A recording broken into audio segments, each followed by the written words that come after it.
ಈ ತರಬೇತಿಯಲ್ಲಿ ತಮಗೆ ದೊರಕುವುದು ಕೇವಲ ಕೆಲ ರೋಗಗಳ ಮಾಹಿತಿ ಅಲ್ಲ, ಇದು ಮಾನವರಿಗೆ ಆರೋಗ್ಯವನ್ನು, ಆನಂದವನ್ನು, ಯಶಸ್ಸನ್ನು, ಶ್ರೇಯಸ್ಸನ್ನು ತಂದುಕೊಡುವುದಾಗಿದೆ. ಏಕೆಂದ್ರೆ ಆಯುರ್ವೇದವು ಕೇವಲ ರೋಗ ಮತ್ತು ಚಿಕಿತ್ಸೆ ಅಲ್ಲ, ಇದು ಆಯುವಿನ ಜ್ಞಾನ, ಅಂದ್ರೆ ಮಾನವನ ಸಮಗ್ರ ಜೀವನದ ವಿಜ್ಞಾನವಾಗಿದೆ.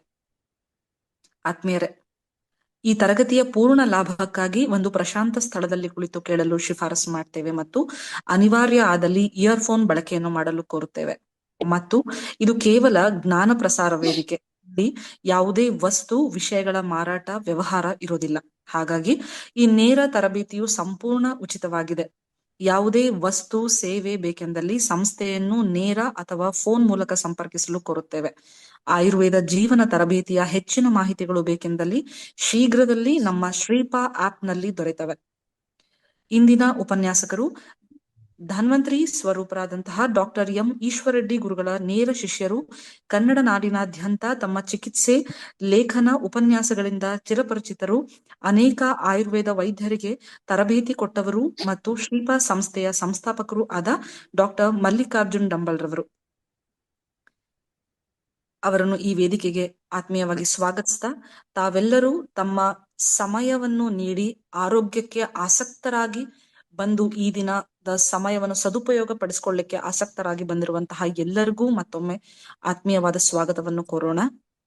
ಆರೋಗ್ಯ, ಆನಂದ, ಯಶಸ್ವಿ ಜೀವನಕ್ಕಾಗಿ ಆಯುರ್ವೇದ ಜೀವನ ತರಬೇತಿಯ ಸಂಚಿಕೆ 1 ಈ ದಿನ ಪ್ರಾರಂಭವಾಗ್ತಾ ಇದೆ. ಈ ದಿನದ ವಿಷಯ ಮಧುಮೇಹ ನಿಯಂತ್ರಣ, ತಡೆ ಹಾಗೂ ನಿವಾರಣೆ. ಎಲ್ಲರ ಮನೆಯಲ್ಲೂ ಸಾಮಾನ್ಯವಾಗಿ ಚಿರಪರಿಚಿತವಾಗಿರುವಂತಹ ಒಂದು ಕಾಯಿಲೆ ಅಂತ ಅಂದ್ರೆ ಮಧುಮೇಹ. ಅದು ಒಂದು ಸಮಸ್ಯೆ ಅಂತಾನೆ ಅನ್ಬೋದು. ಅದನ್ನ ಹೇಗೆ ನಾವು ಫೇಸ್ ಮಾಡ್ಬೇಕು, ಅದನ್ನ ಹೇಗೆ ನಿಯಂತ್ರಣ ಮಾಡ್ಬೇಕು, ನಿವಾರಣೆ ಹೇಗೆ ಮಾಡ್ಲಿಕ್ಕಾಗತ್ತೆ, ತಡೆಯನ್ನು ಹೇಗ್ ಮಾಡ್ಬೇಕು ಅನ್ನೋ ವಿಷಯವಾಗಿ ಸುವಿವರವಾಗಿ ಈಗ ನಿಮ್ ಮುಂದೆ ಡಾಕ್ಟರ್ ಮಲ್ಲಿಕಾರ್ಜುನ್ ಡಂಬಲ್ ಅವರು ಪ್ರಸ್ತುತಪಡಿಸ್ತಾರೆ. ತರಗತಿಯನ್ನು ಪ್ರಾರಂಭಿಸೋದಕ್ಕೆ ಮುನ್ನ ಇನ್ನ ಮುಖ್ಯವಾದಂತಹ ಸೂಚನೆಗಳನ್ನ ನಾನು ಕೊಡ್ಲಿಕ್ಕೆ ಇಷ್ಟಪಡ್ತೇನೆ. ನೀವು ಈಗ ನೋಡ್ತಾ ಇರ್ತೀರಾ, ಪ್ರತಿದಿನ ಈಗ ನಿಮಗೆ ತಿಳಿಸಿರುವಂತಹ ಸಮಯ ಹಾಗೂ ವೇದಿಕೆಗಳಲ್ಲಿ ಝೂಮ್ ನಲ್ಲಿ ಇರುತ್ತೆ, ಹಾಗೂ ಫೇಸ್ಬುಕ್ ಲೈವ್ ನಲ್ಲೂ ಕೂಡ ತರಗತಿಗಳು ಇರುತ್ತೆ.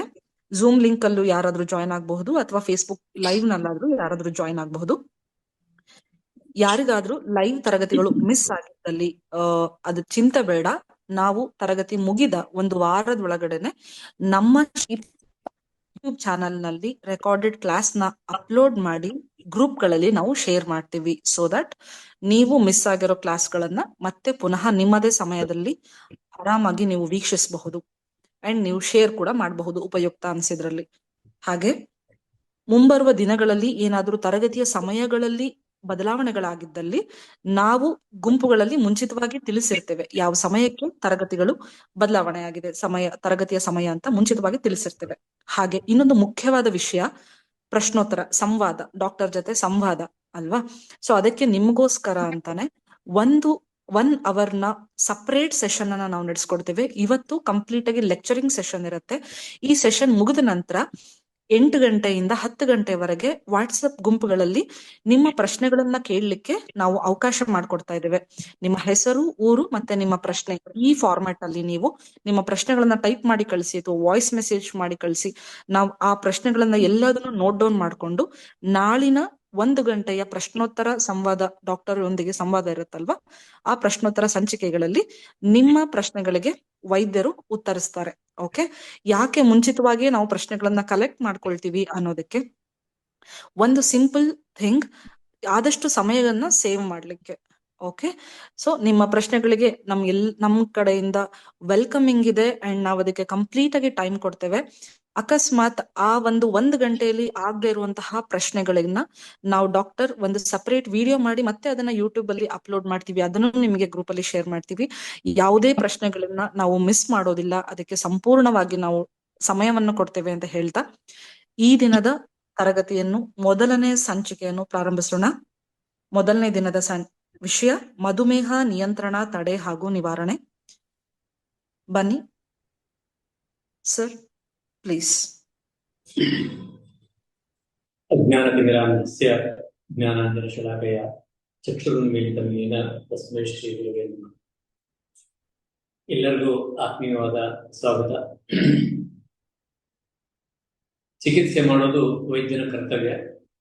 ಅದನ್ನ ಆರೋಗ್ಯವನ್ನ ಸಂರಕ್ಷಣೆ ಮಾಡಿಕೊಳ್ಳೋದು ಎಲ್ಲರ ಕರ್ತವ್ಯ, ನನ್ನನ್ನು ಸೇರಿ ಎಲ್ಲರ ಕರ್ತವ್ಯ. ಆರೋಗ್ಯ ಸಂರಕ್ಷಕರಾಗಲಿಕ್ಕೆ ತಾವೆಲ್ಲ ಇಲ್ಲಿ ಸೇರಿದ್ದೀರಿ. ಇಲ್ಲಿ ಕೇವಲ ರೋಗದ ಮಾಹಿತಿಗಳು, ಯಾವುದೋ ಒಂದು ಕಾಯಿಲೆಯ ಮಾಹಿತಿಗಳು ಸಿಗೋದಿಲ್ಲ. ಜಗತ್ತಿನಾದ್ಯಂತ ಕಾಯಿಲೆಗಳ ಮಾಹಿತಿಗೆ ಕೊರತೆ ಏನಿಲ್ಲ. ಪರ್ಸನಲ್ ಆಗಿ ನನಗೆ ಇದರಿಂದ ಏನ್ ಲಾಭ ಆಗ್ತದೆ ಅನ್ನುವಂಥದ್ದನ್ನ ಮುಂದೆ ಮಾಡಿಕೊಂಡು ಖಂಡಿತವಾಗ್ಲೂ ಎಲ್ಲರಿಗೂ 99% ಅಲ್ಲ 100% ಎಲ್ಲರಿಗೂ ಕೂಡ ಇದು ಸಹಾಯಕಾರಿ ಆಗ್ತದೆ ಅಂತ ಹೇಳ್ಕೊಂಡು ಇವತ್ತು ಮಧುಮೇಹದ ಬಗ್ಗೆ ಪ್ರಾರಂಭ ಮಾಡ್ತೇನೆ. ಆಯುರ್ವೇದ ಒಂದು ಜೀವನ ಪದ್ಧತಿ. ಇದು ಕೇವಲ ಔಷಧಿ ಕೊಡುವಂತಹ ಒಂದು ವೈದ್ಯಕೀಯ ವಿಜ್ಞಾನ ಮಾತ್ರ ಅಲ್ಲ. ಶ್ರೇಷ್ಠ ಔಷಧಿಗಳಿದೆ, ಶ್ರೇಷ್ಠ ಚಿಕಿತ್ಸೆ ಇದೆ, ಆದ್ರೆ ಅದಷ್ಟಕ್ಕೆ ಸೀಮಿತ ಅಲ್ಲ. ತುಂಬಾ ಅಗಾಧವಾಗಿರ್ತಕ್ಕಂಥದ್ದು ಆಯುರ್ವೇದ. ಹಾಗಾಗಿ ಆಯುರ್ವೇದವನ್ನ ಜನಸಾಮಾನ್ಯರಿಗೆ ಮುಟ್ಟಿಸ್ಬೇಕು ಅಂತ ಈ ವೇದಿಕೆ ಪ್ರಾರಂಭ ಆಗಿದೆ. ಇವತ್ತು ಇನ್ನೂ ಸಾಕಷ್ಟು 1024 ಜನ ಒಂದು ಗ್ರೂಪ್ ಅಲ್ಲಿ ಇನ್ನೊಂದಷ್ಟು ಇದ್ದೀರಾ. ಆದ್ರೆ ಇವತ್ತು ಮಧುಮೇಹದಿಂದ ಪ್ರಾರಂಭ ಮಾಡೋಣ ಕಾಯಿಲೆಯನ್ನ. ಯಾಕಂದ್ರೆ ಒಂದಷ್ಟು ಜನರಿಗೆ ಇನ್ನೂ ಆಗಲಿಲ್ಲ. ಫೌಂಡೇಶನ್, ಆಯುರ್ವೇದ ಫೌಂಡೇಶನ್ ಇಂದ ಸ್ಟಾರ್ಟ್ ಮಾಡೋದಕ್ಕೆ ಇನ್ನೊಂದಷ್ಟು ಕಾಲ ಹಾಕಿ ಅದನ್ನ ಪ್ರಾರಂಭ ಮಾಡ್ತೀವಿ. ರೈಟ್, ಇವತ್ತಿನ ವಿಷಯಕ್ಕೆ ಬರೋದಾದ್ರೆ ಮಧುಮೇಹ. ಇದನ್ನ 2-3 ವಿಷಯಗಳನ್ನು, ಸತ್ಯಗಳನ್ನು ಮೊದಲು ಅರ್ಥ ಮಾಡ್ಕೋಬೇಕು. ಕೆಲವರು ಮಧುಮೇಹ ಇಲ್ಲ ಆದ್ರೆ ಕ್ಲಾಸಲ್ಲಿ ಇದ್ದೀರಿ, ಕೆಲವರು ಈಗ ಬಂದಿದೆ ಕ್ಲಾಸಲ್ಲಿ ಇದ್ದೀರಿ, ಕೆಲವರಿಗೆ ಬಂದು ಸಾಕಷ್ಟು ಕಾಲ ಆಗಿದೆ, ಕೆಲವರು ಕಾಂಪ್ಲಿಕೇಶನ್ ಅಲ್ಲಿ ಇದ್ದೀವಿ, ಕ್ಲಾಸಲ್ಲಿ ಇದ್ದೀವಿ. ಈಗೆಲ್ಲ ಹಂತಗಳು ಇದೆ. ಪ್ರೀ ಡಯಾಬಿಟಿಕ್, ನಾನ್ ಡಯಾಬಿಟಿಕ್, ಕಾಂಪ್ಲಿಕೇಟೆಡ್ ಡಯಾಬಿಟಿಕ್ ಎಲ್ಲ ಹಂತ. ಆದ್ರೆ ಒಂದು ಸತ್ಯ ನಮಗೆ ಗೊತ್ತಿಲ್ಲದೆ ಕೆಟ್ಟ ಹಂತಕ್ಕೆ ಮುಟ್ಬಿಟ್ಟಿದೀವಿ. ಅಂತಹ ಒಂದು ಸತ್ಯವನ್ನ ಒಂದು 2-3 ಇವನು ನೆನಪಿಟ್ಕೋಬೇಕಾಗಿರ್ತಕ್ಕಂಥದ್ದು. ಹಾಗಾಗಿ ಒಂದು 2-3 ವಿಷಯಗಳನ್ನ ನಾನು ಹೇಳ್ತೇನೆ. ಮೊದಲನೇದಾಗಿ ಮಧುಮೇಹ ಅನ್ನುವಂಥದ್ದು ಏನಪ್ಪಾ ಅಂದ್ರೆ ಅದು ಸಿಹಿ ಮೂತ್ರದ ರೋಗ ಅಂತ. ಮಧು ಅಂದ್ರೆ ಸಿಹಿ, ಮೇಹ ಅಂದ್ರೆ ಮೂತ್ರ ಅಂತ ಅರ್ಥ. ಸೊ ಮಧುಮೇಹ ಅಂದ್ರೆ ಸಿಹಿ ಮೂತ್ರ ಅಂತ ಅರ್ಥ. ಇದನ್ನ ಕಂಡುಕೊಳ್ಳೋದಕ್ಕೆ ಮೂತ್ರದಲ್ಲಿ ಇರುವೆಗಳು ಬರ್ತಿತ್ತ ಅಂತ ಚೆಕ್ ಮಾಡ್ಬೇಕಿತ್ತು. ಇದು ಹೀಗೆ ಇತ್ತು. ನಮಗೆ ಸಾಕಷ್ಟು ವಿಜ್ಞಾನ ಮುಂದುವರೆದಿದೆ, ಮತ್ತೆ ಇರುವೆಗಳು ಯಾಕಬೇಕು, ನಾವೇ ಚೆಕ್ ಮಾಡೋಣ ಅಂತ ಚೆಕ್ ಮಾಡಕ್ ಸ್ಟಾರ್ಟ್ ಮಾಡಿದ್ರು. ಅದು ಮೂತ್ರದಲ್ಲಿ ಸಕ್ಕರೆ ಬಂದರೆ ಅದನ್ನ ಮಧುಮೇಹ ಅಂತ ಹೇಳ್ಬೇಕು. ಇವತ್ತು 99% ಅಷ್ಟು ಜನರು ಮೂತ್ರದ ಬಗ್ಗೆ ಯೋಚನೆನೇ ಮಾಡೋದಿಲ್ಲ. ರಕ್ತದಲ್ಲಿ ಒಂದು ಸಕ್ಕರೆಯನ್ನ ಯೋಚನೆ ಮಾಡಿ ರಕ್ತದಲ್ಲಿ ಇಷ್ಟು ಇರಬೇಕು ಅನ್ನೋ ಕಾರಣಕ್ಕೆ ಅದು ಕಡಿಮೆ ಹೆಚ್ಚು, ನನ್ ಜಾಸ್ತಿ ಇದೆ, ನನ್ ಕಮ್ಮಿ ಇದೆ ಅಂತ ಡಿಸ್ಕಷನ್ ಪ್ರಾರಂಭ ಆಗಿದೆ. ಇದು ದೊಡ್ಡ ಮಿತ್. ಮೊದಲನೇದಾಗಿ ಅರ್ಥ ಮಾಡ್ಕೋಬೇಕು, ದೊಡ್ಡ ಮಿತ್. ನಾನಿವತ್ತು ಚೆಕ್ ಮಾಡ್ಕೊಂಡೇ ಇಲ್ಲ, ನನಗೆ 200-300 ಇರ್ಬೋದು, ಯಾವ ಲಕ್ಷಣವೂ ಇಲ್ಲ, ಅಗತ್ಯ ಇಲ್ಲ. ಮೂತ್ರದಲ್ಲಿ ಸಕ್ಕರೆ ಪರೀಕ್ಷೆ ಮಾಡಿ ಅಲ್ಲಿದ್ರೆ ಇದೆ, ಇಲ್ಲ ಅಂದ್ರೆ ಇಲ್ಲ. ಇದನ್ನ ಯಾಕೆ ಅಂತ ಸೈಂಟಿಫಿಕ್ ಆಗಿ ಹೇಳ್ತೀನಿ. ಆಯುರ್ವೇದ ಹೇಳೋದು ಹೀಗೆ, ಮೂತ್ರದಲ್ಲಿ ಸಕ್ಕರೆ ಅಂಶ ಹೋದರೆ ಅದನ್ನ ನೀವು ಮಧುಮೇಹ ಅಂತ ಕರೀತೀವಿ. ಎರಡನೇದಾಗಿ ಇದು ಒಂದೇ ಸತ್ಯ, ಇದನ್ನ ನೆನಪಿಡಬೇಕು. ಎರಡನೇದಾಗಿ ರಕ್ತದಲ್ಲಿ ಸಕ್ಕರೆ ಅಂಶ ಹೆಚ್ಚಿರೋ ಎಲ್ಲವೂ ಡಯಾಬಿಟಿಸ್ ಅಲ್ಲ. ರಕ್ತದಲ್ಲಿ ಸಕ್ಕರೆ ಅಂಶ ಹೆಚ್ಚಾಗಲಿಕ್ಕೆ 100 ಕಾರಣಗಳಿದೆ, ಎಲ್ಲದು ಮಧುಮೇಹ ಅಲ್ಲ. ಇದು ಮೊದಲನೇದಾಗಿ ಗೊತ್ತಿರಬೇಕು. ಇದು ಎರಡನೇದಾಗಿ ಸ್ಪಷ್ಟವಾಗಿ ಗೊತ್ತಿರಬೇಕು. ಯಾವುದೋ ಕಾರಣಕ್ಕೆ ಸಕ್ಕರೆ ಅಂಶ ಹೆಚ್ಚಾಗಿದ್ರೆ ಇದು ಮಧುಮೇಹ ಅಂತ ಹೇಗೆ ಡಯಾಗ್ನೋಸ್ ಮಾಡ್ತೀರಾ? ಮಧುಮೇಹದ ಲಕ್ಷಣಗಳು ಬೇರೆ ಇದೆ, ಅದನ್ನು ನೋಡಿ ಮಧುಮೇಹ ಅಂತ ಹೇಳ್ಬೇಕು. ಇವನ್ ನೀವು ವಿಶ್ವಸಂಸ್ಥೆಯ ಜರ್ನಲ್ ಅಲ್ಲಿ ನೋಡಿದ್ರು ಕೂಡ 19 ಪ್ಯಾರಾಮೀಟರ್ನ ಕೊಡ್ತಾರೆ. ಅದರಲ್ಲಿ 9 ತುಂಬಾ ಇಂಪಾರ್ಟೆಂಟ್ ಪ್ಯಾರಾಮೀಟರ್ಸ್. ಇವಿದ್ರೆ ಮಾತ್ರ ಮಧುಮೇಹ ಅಂತ ಹೇಳ್ಬೇಕು ಅಂತ ಹೇಳ್ತದೆ. ಆದ್ರೆ ದುರದೃಷ್ಟವಶಾತ್ ನಮಗೆ ತಿಳಿದಿರ್ತಕ್ಕಂತಹ ಸ್ವಲ್ಪ ಮಾಹಿತಿಗಳು, ಈ ಮಾಹಿತಿಗಳ ಕಾಲ ಸಾಕಾಗೋಗಿದೆ ಜನರಿಗೆ. ಮಾಹಿತಿಗಳನ್ನ ಬೆನ್ನ ಹಾಕೊಂಡು ನಾವು ಅದನ್ನ ಯಾವ ಪ್ಯಾರಾಮೀಟರ್ನು ಯೋಚನೆ ಮಾಡಲ್ಲ. ರಕ್ತದಲ್ಲಿ ಸಕ್ಕರೆ ಅಂಶ ಆಗಿದೆ, ಅದು ನನಗೆ ಡಯಾಬಿಟಿಸ್ ಬಂದಿದೆ ಅಂತ ಗಾಬರಿ ಆಗೋದು, ಮಾತ್ರೆ ತಗೊಳ್ಳೋದು, ಏನೇನೋ ಸರ್ಕಸ್ಗಳನ್ನ ಮಾಡ್ಕೊಂಡು ನಾನೊಂದು ಮಧುಮೇಹ ಅಂತ 24/7 ತಲೆಯಲ್ಲಿ ಫಿಕ್ಸ್ ಆಗ್ಬಿಡೋದು. ಇದು ಬಹಳಷ್ಟು ದೊಡ್ಡ ಪೆಟ್ಟನ್ನ ಇವತ್ತು ಕೊಡ್ತಾ ಇರೋದು. ಹಾಗಾಗಿ ಆಯುರ್ವೇದದ ಪ್ರಕಾರ 20 ರೀತಿಯ ಪ್ರಮೇಹಗಳಿದೆ. ಪ್ರಮೇಹ ಅಂದ್ರೆ ಮೂತ್ರವಿಕಾರ ಅಂತ. ಪ್ರಮೇಹಗಳು 20 ಪ್ರಕಾರ ಇದೆ. ಅದರಲ್ಲಿ ಕೇವಲ 4 ಮಾತ್ರ ಮಧುಮೇಹ ಅಂತ ಆಚಾರ್ಯರು ಹೇಳಿದ್ದಾರೆ ಹೊರತು ಇನ್ನು 16 ಅವನು ಮಧುಮೇಹ ಅಂತ ಹೇಳಿಲ್ಲ. ಹಾಗಿದ್ರೆ ಅರೌಂಡ್ 100 ಅಂತ ಮಾಡೋದಾದ್ರೆ 100 ಜನ ಮಧುಮೇಹ, ಇವತ್ತಿನ ಡಯಾಬಿಟಿಸ್ ಅಂತ ಕರಿತಾ ಇದ್ದೀರಿ, ಅವ್ರು 100 ಜನ ನೋಟ್ ಹಾಕಿದ್ರೆ 80 ಜನರು ಮಧುಮೇಹಿಗಳಲ್ಲ, ತೆಗೆದುಕೊಳ್ಬೇಕು. ಅವರು 20 ಜನ ಮಾತ್ರ ಮಧುಮೇಹಿಗಳು, ಟ್ರೂ ಮಧುಮೇಹಿಗಳು.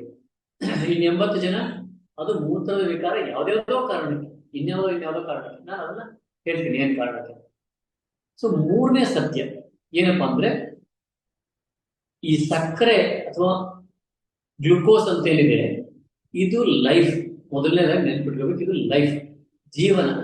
ಸತ್ತಂತ ಮನುಷ್ಯನಲ್ಲಿ ಅದು ಜೀವವಾಗ್ತದೆ. ಬದುಕಿರುವಾಗ ಸಕ್ಕರೆ ಅಂಶ ಇದ್ರೆ ಮಾತ್ರ ಬದುಕು. ಒಂದ್ ವೇಳೆ ಸಕ್ಕರೆ ಅಂಶ ಲೋ ಆಯ್ತು ಅಂದ್ರೆ ಎಷ್ಟು ಪರದಾಡ್ತೀವಿ ಅಂತ ಗೊತ್ತು. ಬೇರೆ ಏನಾದ್ರು ಲೋ ಆದ್ರೆ ಅಷ್ಟು ಪರದಾಡಲ್ಲ. ಹಿಮೋಗ್ಲೋಬಿನ್ ಅಷ್ಟು ಕಮ್ಮಿ ಆದ್ರೆ, ಹಿಮೋಗ್ಲೋಬಿನ್ 4-5 ಆಗಿದೆ, ಈಗ 6-7 ಆಗಿದೆ ಅಂದ್ರೆ ಸ್ವಲ್ಪ ಆಯಾಸ ಆಗುತ್ತೆ, ನಡೀತದೆ. ಆದ್ರೆ ಶುಗರ್ ಏನಾದ್ರು ಇಳಿದ್ಬಿಡ್ತು 45, ಕೆಲವರು ಇನ್ಸುಲಿನ್ ತಗೊಳ್ಳೋರಿಗೆಲ್ಲ 100 ಬಂದ್ರು ಒದ್ದಾಡ್ಬಿಡ್ತಾರೆ. ಸೊ ಏನಾದ್ರು ಇಳಿದ್ಬಿಡ್ತು ಅಂದ್ರೆ ಜೀವನೇ ಹಾರೋದಂಗ ಆಗ್ತದೆ, ಮೂರ್ಛೆ ಬರ್ತೀವಿ, ಕೋಮಾ ಹೋಗ್ತೀವಿ, ಏನೆಲ್ಲ ಆಗ್ತದೆ ಅಲ್ವಾ. ಅಂದ್ರೆ ಅದು ಲೈಫ್ ಅಂತ. ಗ್ಲೂಕೋಸ್ ಅನ್ನೋದೊಂದು ಭಯ ಪಡಿಸುವಂತ ಅಂಶ ಅಲ್ಲ, ಅದು ಜೀವನ. ಅದು ಹಾಗೆ ಇರ್ತದೆ, ಯಾವಾಗ್ಲೂ ಒಂದು ಕಾನ್ಸ್ಟಂಟ್ ರೇಖೆಯಲ್ಲಿ ಇರಲ್ಲ. ಅದು ಮೇಲೆ ಕೆಳಗೆ ಆಗ್ತಾನೇ ಇರ್ತೀವಿ. ECG ತರ. ECG ಸ್ಟ್ರೇಟ್ ಲೈನ್ ಬಂದ್ರೆ ಏನರ್ಥ?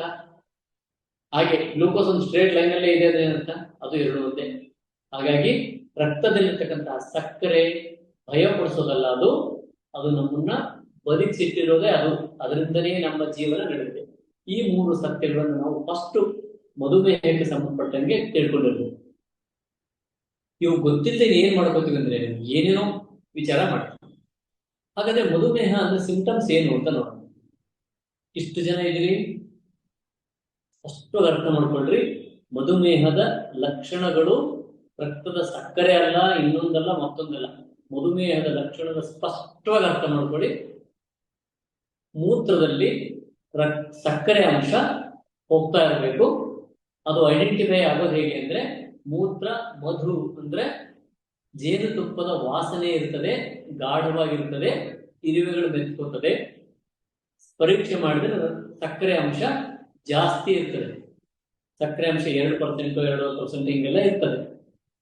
ಒಂದನೇ ಲಕ್ಷಣ. ಎರಡನೇ ಲಕ್ಷಣ, ವಿಪರೀತ ಬಾಯಾರಿಕೆ ಇರ್ತದೆ. ಕಂಟಿನ್ಯೂಸ್ ಬಾಯಾರಿಕೆ ಇರ್ತದೆ, ವಿಪರೀತವಾಗಿರ್ತದೆ. ಮೂರನೇ ಲಕ್ಷಣ, ಶರೀರ ತೆಳ್ಳಗಾಗ್ತಾ ಹೋಗ್ತದೆ. ಈ 3 ಲಕ್ಷಣಗಳು ಸ್ಪಷ್ಟವಾಗಿರ್ತದೆ. ಇನ್ನಿಲ್ಲದಂಗೆ ಹಸಿವು ಕಾಡ್ತದೆ, ತಿನ್ಬೇಕು ತಿನ್ಬೇಕು ತಿನ್ಬೇಕು. ಇವು ಈ ಲಕ್ಷಣಗಳು ಇದ್ದವರು ಮಾತ್ರ ಮಧುಮೇಹ. ಇದಿಲ್ಲ, ಸಕ್ಕರೆ ಅಂಶ ಜಾಸ್ತಿ ಇದೆ, ಮೂತ್ರ ಜಾಸ್ತಿ ಹೋಗ್ತಾ ಇದೆಯಾ? ಇಲ್ಲ. ಮೂತ್ರ ಪ್ರಗಾಢವಾಗಿ ಹೋಗ್ತಾ ಇದೆಯಾ? ಇಲ್ಲ. ಬಾಯಾರಿಕೆ ಆಗ್ತಾ ಇದೆಯಾ? ಇಲ್ಲ. ತೆಳ್ಳಗಾಗಿದೆಯಾ? ಇಲ್ಲ. ದಪ್ಪ ಆಗಿದೆ. ಸೊ ಇದ್ಯಾವುದು ಮಧುಮೇಹ ತಲೆಯಿಂದ ತೆಗೆದಾಕಿ ಬಿಡಿ. ಫಸ್ಟ್ ಮಧುಮೇಹಗಳಲ್ಲ. ಇಷ್ಟಿದ್ರೆ ಮಧುಮೇಹ. ತೆಳ್ಳಗಾಗಬೇಕು, ಮೂತ್ರ ಅತಿಯಾಗಿ ಮತ್ತು ಗಾಢವಾಗಿ ಮತ್ತು ಮಧುಬಂಧದಿಂದ ಇರಬೇಕು, ವಿಪರೀತ ಬಾಯಾರಿಕೆ ಮತ್ತು ಹಸಿವು ಹೆಚ್ಚಾಗಿರಬೇಕು. ಇದು ಮಾತ್ರ ಮಧುಮೇಹ. ಯಾರ್ಯಾರು ಇದೆಯೋ ಡೆಫಿನೆಟ್ಲಿ ಮಧುಮೇಹಗಳು. ಇದಕ್ಕೆ ಚಿಕಿತ್ಸೆ ಆಮೇಲೆ ನೋಡೋಣ ಹೇಗೆ ಮಾಡಬೇಕು ಅಂತ. ಇಷ್ಟನ್ನು ನಾವು ಮೊದಲು ಸ್ಪಷ್ಟ ಆಗೋಣ ಈ ವಿಷಯಕ್ಕೆ. ಒಂದ್ ವೇಳೆ ರಕ್ತದಲ್ಲಿ ಸಕ್ಕರೆ ಅಂಶ ಹೆಚ್ಚಾಗಿದೆ, ನನಗೆ ಇವು ಯಾವ ಲಕ್ಷಣಗಳು ಇಲ್ಲ ಅಂದ್ರೆ, ರಕ್ತದ ಸಕ್ಕರೆ ಅಂಶವನ್ನು ಕಡಿಮೆ ಮಾಡಿ ಜೀವನ ಪೂರ್ತಿ ಆನಂದವಾಗಿರೋದಕ್ಕೆ ಬರ್ತದೆ. ಅದು ಮಧುಮೇಹ ಅಂತ ತಲೆಯಲ್ಲಿ ಹೋಗಿಸ್ಕೊಳ್ಳೋದು ಅವಶ್ಯಕತೆ ಇಲ್ಲ. ಅದು 500 ಇರಲಿ, 600 ಬಂದಿರಲಿ, 300 ಬಂದಿರಲಿ, ಇವು ಯಾವ ಲಕ್ಷಣ ಇಲ್ಲ ಅಂದ್ರೆ ಆ ರಕ್ತದ ಸಕ್ಕರೆ ಅಂಶ ಕಮ್ಮಿ ಮಾಡ್ಕೊಳ್ಳೋಣ. ಇವತ್ತು ಆಧುನಿಕ ಪದ್ಧತಿ ಬಂದಿದೆ, ಚೆಕ್ ಮಾಡ್ಕೋತೀವಿ. ಜಾಸ್ತಿ ಇದೆ ಅಂತ ಗಾಬರಿ ಆಗುತ್ತೆ, ಅದನ್ನ ಇಳಿಸ್ಕೊಳ್ಳೋಣ. ಇಳಿಸ್ಕೊಂಡು ಜ್ವರ ಬಂದು ಜ್ವರ ಮಾತ್ರ ಮುಗಿದ್ಮೇಲೆ, ಜ್ವರ ಮಾತ್ರೆಗಳನ್ನು ತಗೊಂಡಿರ್ತೀವಿ, ಜ್ವರ ಎಲ್ಲ ಹೋದ್ಮೇಲೆ ನನಗೆ ಈಗಲೂ ಜ್ವರ ಇದೆ ಅಂತ ತಲೆ ಹಾಕೋತೀವ? ಅಷ್ಟೇ ಈ ಸಕ್ಕರೆ ಅಂಶ ಹೆಚ್ಚಾದಲ್ಲೂ ಹಾಕೋಬೇಕು. ಸೊ ಸಕ್ಕರೆ ಅಂಶ ಹೆಚ್ಚಾಯ್ತಾ ಅದಕ್ಕೆ ಏನ್ ಬೇಕೋ ಅದನ್ನ ಮಾಡೋವಂಥದ್ದು ನಾನು ಹೇಳ್ತೀನಿ ಏನ್ ಮಾಡ್ಬೇಕು ಅಂತ. ಈ ಲಕ್ಷಣಗಳು ಇಲ್ಲದೆ ಸಕ್ಕರೆ ಅಂಶ ಹೆಚ್ಚಾದವ್ರು ಏನ್ ಮಾಡ್ಬೇಕು ಅಂತ ಹೇಳ್ತೀನಿ. ಖಂಡಿತವಾಗ ಅದು ಪೂರ್ತಿ ನಾರ್ಮಲ್ ಬರ್ತದೆ. ಅದಾದ್ಮೇಲೆ ತಲೆಯಿಂದ ನಾನು ಮತ್ತು ಡಯಾಬಿಟಿಸ್ ಅಲ್ಲ, ಅದು ಸಕ್ಕರೆ ಅಂಶ ಹೆಚ್ಚಾಗಿತ್ತು, ಕಮ್ಮಿ ಆಗಿದೆ, ಡಯಾಬಿಟಿಸ್ ಅಲ್ಲ ಅಂತ ಅನ್ಕೊಂಡು ಜೀವನವನ್ನ ಸುಖವಾಗಿ ಮಾಡೋದನ್ನ ಫಸ್ಟ್ ಇದನ್ನ ನೋಡ್ಬೇಕು. ಸೊ ಈಗ ನಾವು ಲಕ್ಷಣಗಳನ್ನ ಸ್ಪಷ್ಟವಾಗಿ ನೆನ್ಪಿಟ್ಕೊಂಡ್ರಿ ಅಂತ ಅನ್ಕೋತೀನಿ. ಇಷ್ಟನ್ನ ನೆನ್ಪಿಟ್ಕೋಬೇಕು. ಇಲ್ಲ ನಾನು ಮಧುಮೇಹನೇ ಇದೆ, ನನಗೆ ಹೆಚ್ಚು ಸಕ್ಕರೆ ಅಂಶ ಇದೆ ಅಂತ ಅನಿಸ್ತಾ ಇದೆ. ಯಾಕೆ? ನನಗೊಂದು ರೇಂಜ್ ಕೊಟ್ಬಿಟ್ಟಿದ್ದಾರೆ. ಅದಕ್ಕೆ ಈ ರೇಂಜ್ ಬಗ್ಗೆ ಮಾತಾಡೋದಾದ್ರೆ, ಏನು ರೇಂಜ್? ರಕ್ತದ ಸಕ್ಕರೆ ಅಂಶ ಇಷ್ಟಿರ್ಬೇಕು ಅಂತ ರೇಂಜ್ ಬಗ್ಗೆ ಮಾತಾಡೋದಾದ್ರೆ, ನಾನೊಂದ್ 2-3 ಅನುಭವಪೂರ್ಣಕವಾದ ಉದಾಹರಣೆಗಳನ್ನ ನೀವು ನೋಡ್ಬೋದು. ನೀವು ವಿಚಾರ ಮಾಡ್ಬೋದು, ಯಾರ್ಯಾರಿಗೆ ಇತ್ತು, ನಿಮ್ಮ ಪಕ್ಕದಲ್ಲಿ ಇತ್ತು, ಮನೆಯಲ್ಲಿದೆಯೋ, ಸ್ವತಃ ನಿಮ್ಗೆ ಇದೆಯೋ ವಿಚಾರ ಮಾಡಿ ನೋಡೋಣ. ಈಗ 70ರಿಂದ 100, 110 ಇರಬೇಕು ಅಂತ ಹೇಳ್ತಾರೆ, ಒಂದೊಂದು ಲ್ಯಾಬ್ 99 ಹೇಳ್ತಾರೆ. ಇಷ್ಟಿದ್ರೆ ಶುಗರ್ ನಾರ್ಮಲ್ ಅಂತ. 70ರಿಂದ 99 ಹೇಳ್ತಾರೆ, 127ವರೆಗೂ ಹೇಳ್ತಾರೆ. ಇಷ್ಟಿದ್ರೆ ನಾರ್ಮಲ್ ಅಂತ. ಒಂದ್ ವೇಳೆ ಈಗಾಗಲೇ ಒಂದು 7-8 ವರ್ಷ ಮದುವೆಗಳಾದವರು, 10 ವರ್ಷ ಮದುವೆಗಳಾದವರಿಗೆ ಅದೇನಾದ್ರು 127ಕ್ಕೆ ಹೈಯರ್ ನಾರ್ಮಲ್ ಅಲ್ಲ, ನಾರ್ಮಲ್ 70ಕ್ಕೆ ಅನ್ಕೊಂಡು 127ಕ್ಕೆ ಬಂತು ಅಂದ್ರೆ ಸ್ವಸ್ಥವಾಗಿರ್ತೀವ? ಇಲ್ಲ, ಖಂಡಿತ ಇಲ್ಲ. ಏನಾದ್ರು ತಿನ್ಲೇಬೇಕು ಅಂತ ಅನ್ಸುತ್ತೆ, ಒದ್ದಾಡ ಸ್ಟಾರ್ಟ್ ಆಗ್ತೀವಿ. 100ಕ್ಕೆ ಬಂದ್ರು ಒದ್ದಾಡ್ತೀವಿ, 70ಕ್ಕೆ ಬಂದ್ರಂತೂ ಮುಗ್ದೆ ಹೋಯ್ತು. ಹೀಗೆಲ್ಲ ಆಗ್ತಾನೆ. ಹಾಗಿದ್ರೆ ರೇಂಜ್ ಯಾವ ಬೆಲೆ ಇದೆ? ಆ ರೇಂಜ್ ಇದ್ರೆ ನಾವು ಆರಾಮಾಗಿ ಇರ್ಬೇಕಾಗಿತ್ತಲ್ಲ. ಹೇಳಿರುವಂತಹ 70ರಿಂದ 127 ಏನ್ ರೇಂಜ್ ಇದೆ, ಇದ್ರಲ್ಲಿ ಆರಾಮ ಇರ್ಬೇಕಿತ್ತಲ್ಲ. ಕೆಲವರಿಗೆ 150 ಬಂದ್ರು ಒದ್ದಾಡ್ತಾರೆ, ಹೌದಲ್ವಾ? ಹಾಗಾದ್ರೆ ಏನ್ ಅರ್ಥ? ಇಲ್ಲ ಡಾಕ್ಟ್ರೆ, ನಾನು 150 ಬಂದ್ರೆ ತುಂಬಾ ಒದ್ದಾಡ್ತೀನಿ, ಹಂಗಾಗಿ ನನ್ನ ಶುಗರ್ ಲೆವೆಲ್ 210 ಇದ್ರೆ ನಾನು ಆರಾಮಾಗಿರ್ತೀನಿ ಅನ್ನುವಂಥ ಸಾಕಷ್ಟು ಜನ ಇದ್ದಾರೆ. ಹಾಗಾದ್ರೆ ಇವರೆಲ್ಲ ಶುಗರ್ ಮಾತ್ರೆ ತಗೊಂಡು, ಇನ್ಸುಲಿನ್ ತಗೊಂಡು, ಇನ್ನೇನೋ ಮಾಡ್ಕೊಂಡ್ರು ಕೂಡ ಆ ರೇಂಜ್ ಒಳಗೆ ತರ್ಲಿಕ್ಕಾಗಲ್ಲ. ತಂದ್ರೆ ಜೀವನ ನಡೆಯಲ್ಲ. ಹಾಗಾದ್ರೆ ಏನು? ನಮ್ಮ ರೇಂಜ್ ಬೇರೆ ಇದೆ ಅಂತ ಅಲ್ವಾ? ಹೌದಲ್ವಾ? ನಮ್ಮ ರೇಂಜ್ ಬೇರೆ 210 ಇದೆ ಅಂತ ಅರ್ಥ. ಕೆಲವ್ರಿಗೆ 200 ಬಂದ್ರು ಒದ್ದಾಡ್ತಾರೆ, ಅವ್ರ ರೇಂಜ್ 250 ಇದೆ ಅಂತ ಅರ್ಥ ಅಲ್ವಾ? ಸೊ ಇದಕ್ಕೆಲ್ಲ ಈ ಮಿತ್ಸ್ ಇಂದ ಏನ್ ಮಾಡ್ಕೊಂಡಿದೀವಿ ಅಂದ್ರೆ, ಯಾಕೆ ಮಾಡ್ಕೊಂಡಿದೀವಿ ಅಂತ ಏನಲ್ಲ, ಯಾಕೆ ಮಾಡ್ಕೊಂಡಿದೀವಿ ಇಂಥದನ್ನ ಅಂದ್ರೆ, ಸಕ್ಕರೆ ಅಂಶ ಹೆಚ್ಚಾದ ತಕ್ಷಣನೇ ನಾವು ಮಾಡಿರೋ ಕೆಲಸ ಡಾಕ್ಟರ್ ಹತ್ರ ಹೋಗಿ ಇದನ್ನ ತಗೊಳ್ತಾ ಹೋಗಿರೋಂಥದ್ದು. ಏನೋ ಮೆಸೇಜ್ ಬರ್ತಾ ಇದೆ, ನೀವು ಮೈಕ್ ಸ್ವಲ್ಪ ಡೌನ್ ಆಗಿದೆ ಅಂತ, ವಾಯ್ಸ್ ಕ್ಲಿಯರ್ ಇಲ್ಲ ಅಂತ ಮೆಸೇಜ್ ಮಾಡಿದೆ ಸ್ವಲ್ಪ. ಹಾಗಿದ್ರೆ ನಾನು ಮೈಕ್ ನ ಜೋಡಣೆ ಮಾಡ್ತೀನಿ, ಕೊನೆಗೆ ನಾನು ಇದನ್ನ ವಿಡ್ರಾ ಮಾಡ್ತೀನಿ. 1 ಸೆಕೆಂಡ್ ಟೈಮ್ ಕೊಡಿ, ಮೈಕ್ ನ ಜೋಡಣೆ ಮಾಡಿ. ಈ ಮೈಕ್ ನ ನಾನು ಜೋಡಣೆ ಮಾಡಿದ್ರೆ ಅಲ್ಲಿ ಹೋಸ್ಟ್ ಅದನ್ನ ಮೇಂಟೈನ್ ಮಾಡಕ್ ಆಗೋದಿಲ್ಲ. ಹೋಸ್ಟ್ ಯಾರು ಕೇಳಿಸ್ಕೋದು ಅವ್ರ ವಾಯ್ಸ್ ನನಗೆ ಕೇಳೋದಿಲ್ಲ, ಅಷ್ಟು ನಿಮ್ಗೆ ಗೊತ್ತಿರ್ಲಿ. ನೀವೇನ್ ಹೇಳಿದ್ರು ನನಗೆ ಕೇಳೋದಿಲ್ಲ. ಹಾಗಾಗಿ ನನ್ನ ಟೈಮ್ ಮುಗಿದಾಗ ಇದನ್ನ ಕ್ಲೋಸ್ ಮಾಡ್ತೀನಿ.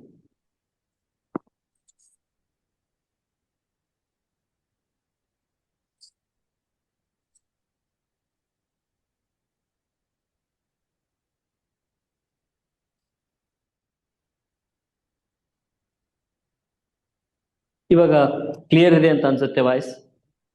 Yes sir, fine. Thank you sir.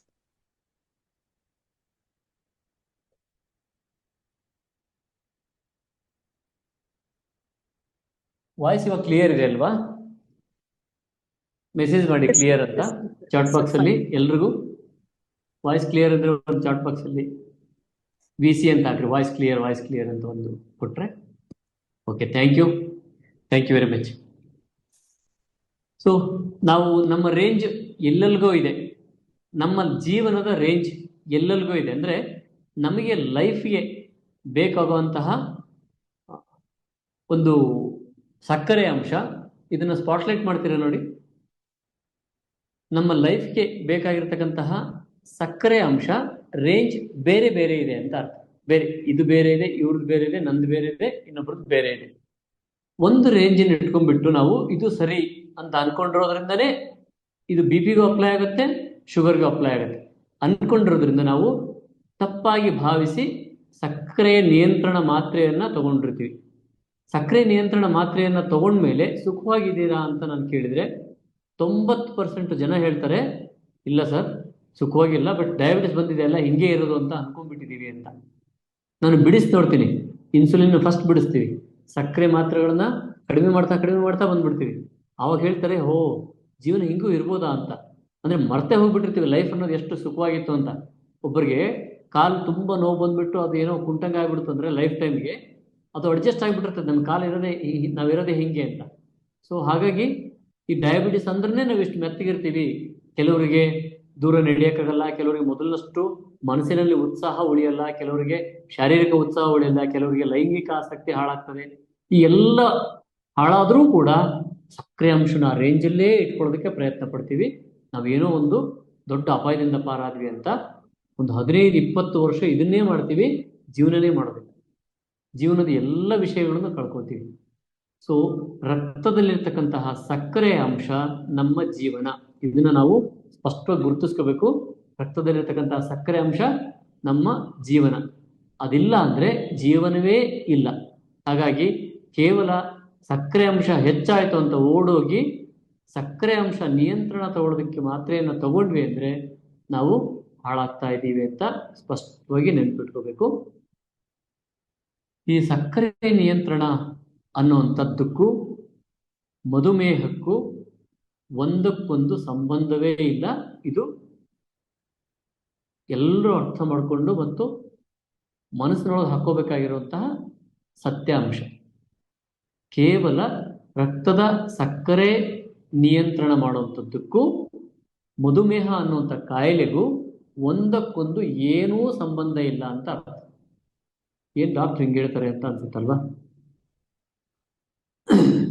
ಸಕ್ಕರೆಯನ್ನು ನಿಯಂತ್ರಣ ಮಾಡಿದ್ದು ನಿಜ, ಕೇವಲ ಸಕ್ಕರೆಯನ್ನು ನಿಯಂತ್ರಣ ಮಾಡಿದ್ದೀವಿ.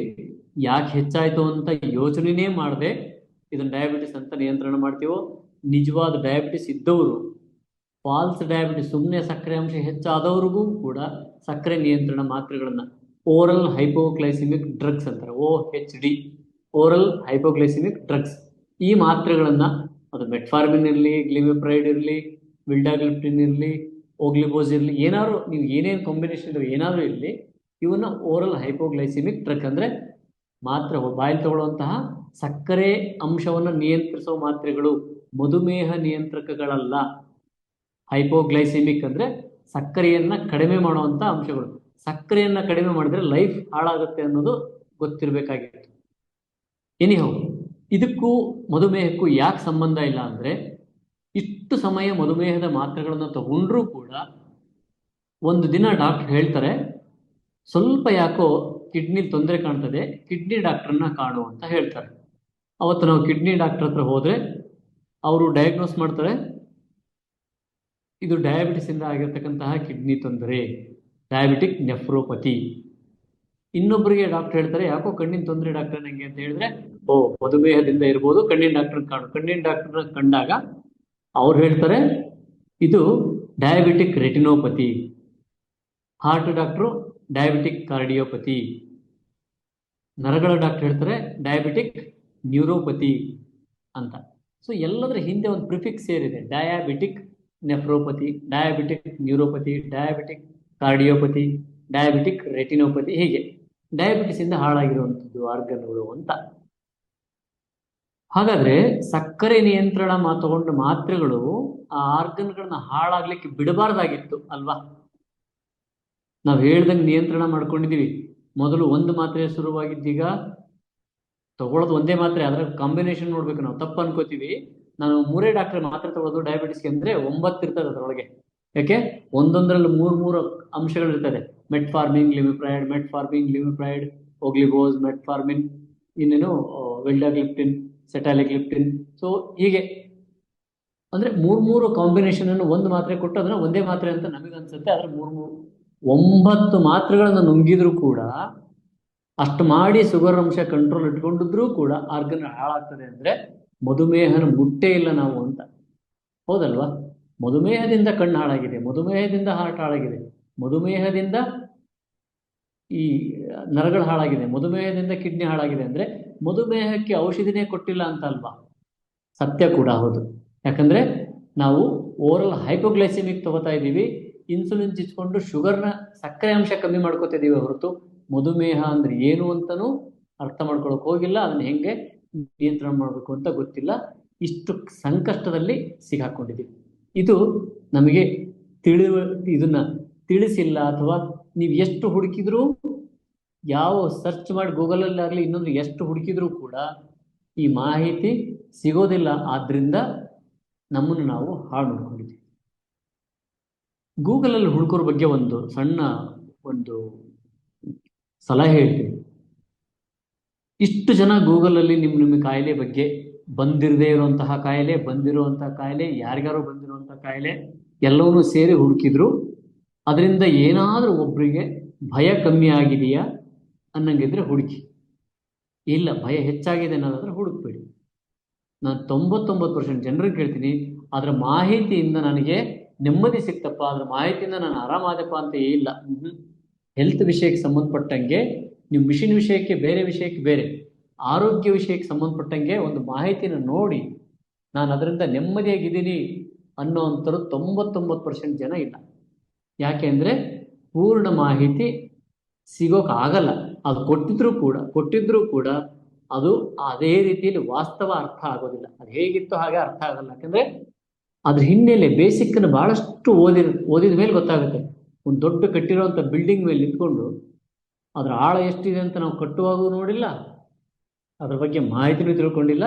ಬಿಲ್ಡಿಂಗ್ ಇಷ್ಟು ಗಟ್ಟಿಯಾಗಿದೆ ಅಂತ ನಾವು ಜಡ್ಜ್ ಮಾಡಕ್ ಹೋದ್ರೆ ಓದಿ ಮಾಹಿತಿ ತಿಳ್ಕೊಂಡು ಇಷ್ಟು ದೊಡ್ಡದಾಗಿದೆ, ವಿಶಾಲವಾಗಿದೆ ಅಂತ, ಮಲ್ಟಿಫ್ಲೋರ್ ಬಿಲ್ಡಿಂಗ್ ಇದೆ ಅಂತ ತಿಳ್ಕೊಳ್ಳೋದಾದ್ರೆ ಬುನಾದಿನೇ ಗೊತ್ತಿಲ್ಲ. ಹಾಗಾಗಿ ಭಯ ಹುಟ್ಟುತ್ತೆ. ಇದು ಆಳ ಎಷ್ಟು ಹೋಗಿದೆಯೋ, ಇದು ಏನಾಗಿದೆಯೋ. ಸೊ ಪ್ರತಿ ಮಾಹಿತಿನೂ ಭಯ ಹುಟ್ಟಿಸೋದಾದ್ರೆ ಯಾಕೆ ನೋಡ್ತೀರಿ?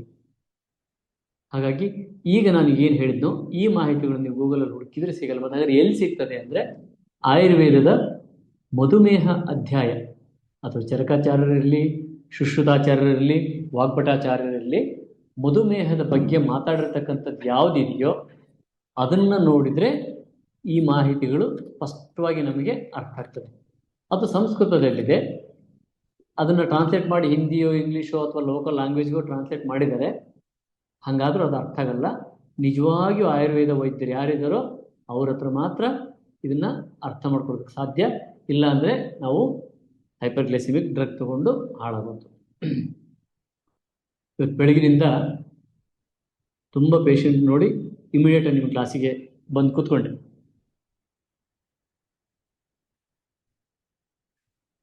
ಪೇಷಂಟು ಡಯಾಬಿಟಿಸ್ ಅವರು ಸಾಕಷ್ಟು ಜನ ಬಂದಿದ್ರು. ಡಯಾಬಿಟಿಸಿಂದ ಗ್ಯಾಂಗ್ರೀನ್ ಆದವರು ಬಂದಿದ್ರು. ಡಯಾಬಿಟಿಸನ್ನ ಬರೀ ದೋಸೆ ತಿನ್ನೋದು ಬಿಟ್ಟು ಡಯಾಬಿಟಿಸ್ ಹೋಗಿಸ್ಕೊಂಡವರು ಬಂದಿದ್ರು. ಸೊ ಇವನ್ನೆಲ್ಲ ಯಾಕೆ ಹೇಳ್ತೀನಿ ಅಂದರೆ ಈಗ ನಿಮಗೆ ಪರಿಹಾರ ಒಂದಷ್ಟು ಹೇಳಬೇಕಲ್ಲ, ಇಂಪಾರ್ಟೆಂಟ್. ಪರಿಹಾರನ ಹೆಚ್ಚು ಮಾತಾಡಬೇಕು. ಈ ಮಾಹಿತಿಗಳನ್ನ ತಗೊಳ್ಳೋದು ಒಂದು ಹಂತ ಆದರೆ ಪರಿಹಾರನ ಹೆಚ್ಚು ಮಾತಾಡಬೇಕು. ಮಾಹಿತಿಗಳಲ್ಲಿ ಇನ್ನೊಂದಷ್ಟು ವಿಷಯಗಳನ್ನ ನೋಡ್ಕೋಬೇಕು. ಸಕ್ಕರೆ ಅಂಶ ಯಾಕೆ ಹೆಚ್ಚಾಗ್ತದೆ ಅನ್ನೋ ಮಾಹಿತಿನ ನಾವು ತಿಳ್ಕೊಬೇಕು. ಇಷ್ಟನ್ನ ಅದನ್ನ ಹೆಂಗೆ ಆಪರೇಟ್ ಮಾಡಬೇಕು ಅಂತ ಗೊತ್ತಾಗೋದು ಯಾವಾಗ, ಅದು ಯಾವ್ಯಾವ ಸಂದರ್ಭದಲ್ಲಿ ಹೆಚ್ಚಾಗುತ್ತೆ ಅಂತ.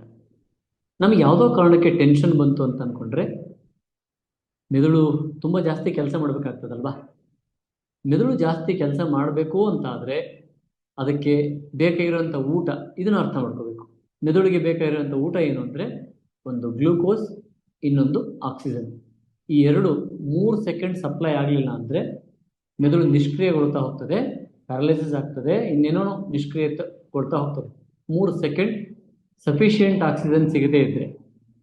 ಕೆಲವು ಮಕ್ಕಳು ಹುಟ್ಟುತ್ತಾ ಸ್ವಲ್ಪ ಡಿಲೇ ಆಯಿತು ಡೆಲಿವರಿ ಅಂದರೆ ಆಕ್ಸಿಜನ್ ಹೈಪಾಕ್ಸಿಯಾ ಆಗಿ ಮೆದುಳು ಪೂರ್ತಿ ಇಡೀ ಜೀವಮಾನ ಪೂರ್ತಿ ಬುದ್ಧಿಮಾಂದ್ಯ ಆಗ್ತದೆ ಮಕ್ಕಳು. ಹೈಪೋಗ್ಲೈಸಿಮಿಯಾ ಆಯಿತು, ಮಗು ಹಾಲು ಕುಡಿಲಿಲ್ಲ, ಎಷ್ಟೊತ್ತು 3-4 ತಾಸಾದರೂ 4-5 ತಾಸಾದರೂ ಹಾಲು ಕುಡಿಲಿಲ್ಲ ಅಂದರೆ ಸಕ್ಕರೆ ಅಂಶ ಕಮ್ಮಿ ಆಗಿ ಮೆದುಳು ಲೈಫ್ ಟೈಮ್ಗೆ ತನ್ನ ಸಾಮರ್ಥ್ಯವನ್ನು ಕಳ್ಕೊಂಡು ಬುದ್ಧಿಮಾಂದ್ಯತೆ ಬರ್ತದೆ. ಅಂದರೆ ಮೆದುಳಿಗೆ ಒಂದು ಸ್ವಲ್ಪ ಕಾಲ ಸಕ್ಕರೆ ಅಥವಾ ಆಕ್ಸಿಜನ್ ಸಿಗಲಿಲ್ಲ ಅಂದರೆ ನೀವು ಓದಿರ್ಬೋದು, ನೋಡಿರ್ಬೋದು, ಕೇಳಿರ್ಬೋದು. ಹುಟ್ಟಿದ ತಕ್ಷಣ ಮಗುಗೆ ಹೈಪಾಕ್ಸಿಯಾ ಅಥವಾ ಹೈಪೋಗ್ಲೈಸಿಮಿಯಾ ಆಯಿತು ಅಂದರೆ ಲೈಫ್ ಟೈಮ್ ಅದರ ಮೆದುಳು ಒಂದಷ್ಟು ಶ್ರಿಂಕ್, ಆಕ್ಟಿವಿಟಿ ಕಮ್ಮಿ ಇರ್ತದೆ, ಬಹಳಷ್ಟು ಬುದ್ಧಿಮಾಂದ್ಯತೆ ಬರೋ ಸಾಧ್ಯತೆ ಬಂದೇ ಬರ್ತದೆ.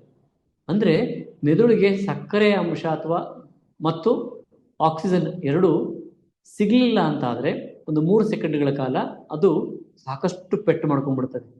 ಹಾಗಾಗಿ ನಮಗೆ ಯಾವುದೋ ಕಾರಣಕ್ಕೆ ಆತಂಕ, ಗಾಬರಿ, ಭಯ ಇದೇನಾದರೂ ಉತ್ಪತ್ತಿ ಆದಾಗ, ಇವತ್ತಿನ ಜೀವನ ಶೈಲಿಯಲ್ಲಿ ಪ್ರತಿ ಕ್ಷಣ ಬದುಕೋದು ನಾವು ಗಾಬರಿ ಆತಂಕದಿಂದನೇ.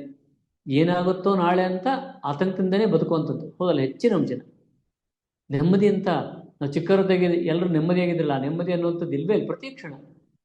ಪ್ರತಿ ಕ್ಷಣ ಫೋನ್ ಮಾಡೋದು, ಮಗು ಎಲ್ಲಿದೆಯಾ, ಮಗು ಬಂದೇ ಇಲ್ಲ, 5 ನಿಮಿಷ ಶಾಲೆಯಿಂದ ಬರೋದು ಲೇಟ್ ಆದರೆ ಯಾಕೆ ಬಂದಿಲ್ಲ. ಪ್ರತಿ ಕ್ಷಣ ಆತಂಕದಿಂದ ಬದುಕುವಂಥ ಜೀವನ ಶೈಲಿಯಲ್ಲಿ ನಾವಿದ್ದೇವೆ. ಇದಕ್ಕೆ ಮೆದುಳಿಗೆ ಸಕ್ಕರೆ ಅಂಶ ಜಾಸ್ತಿ ಬೇಕು.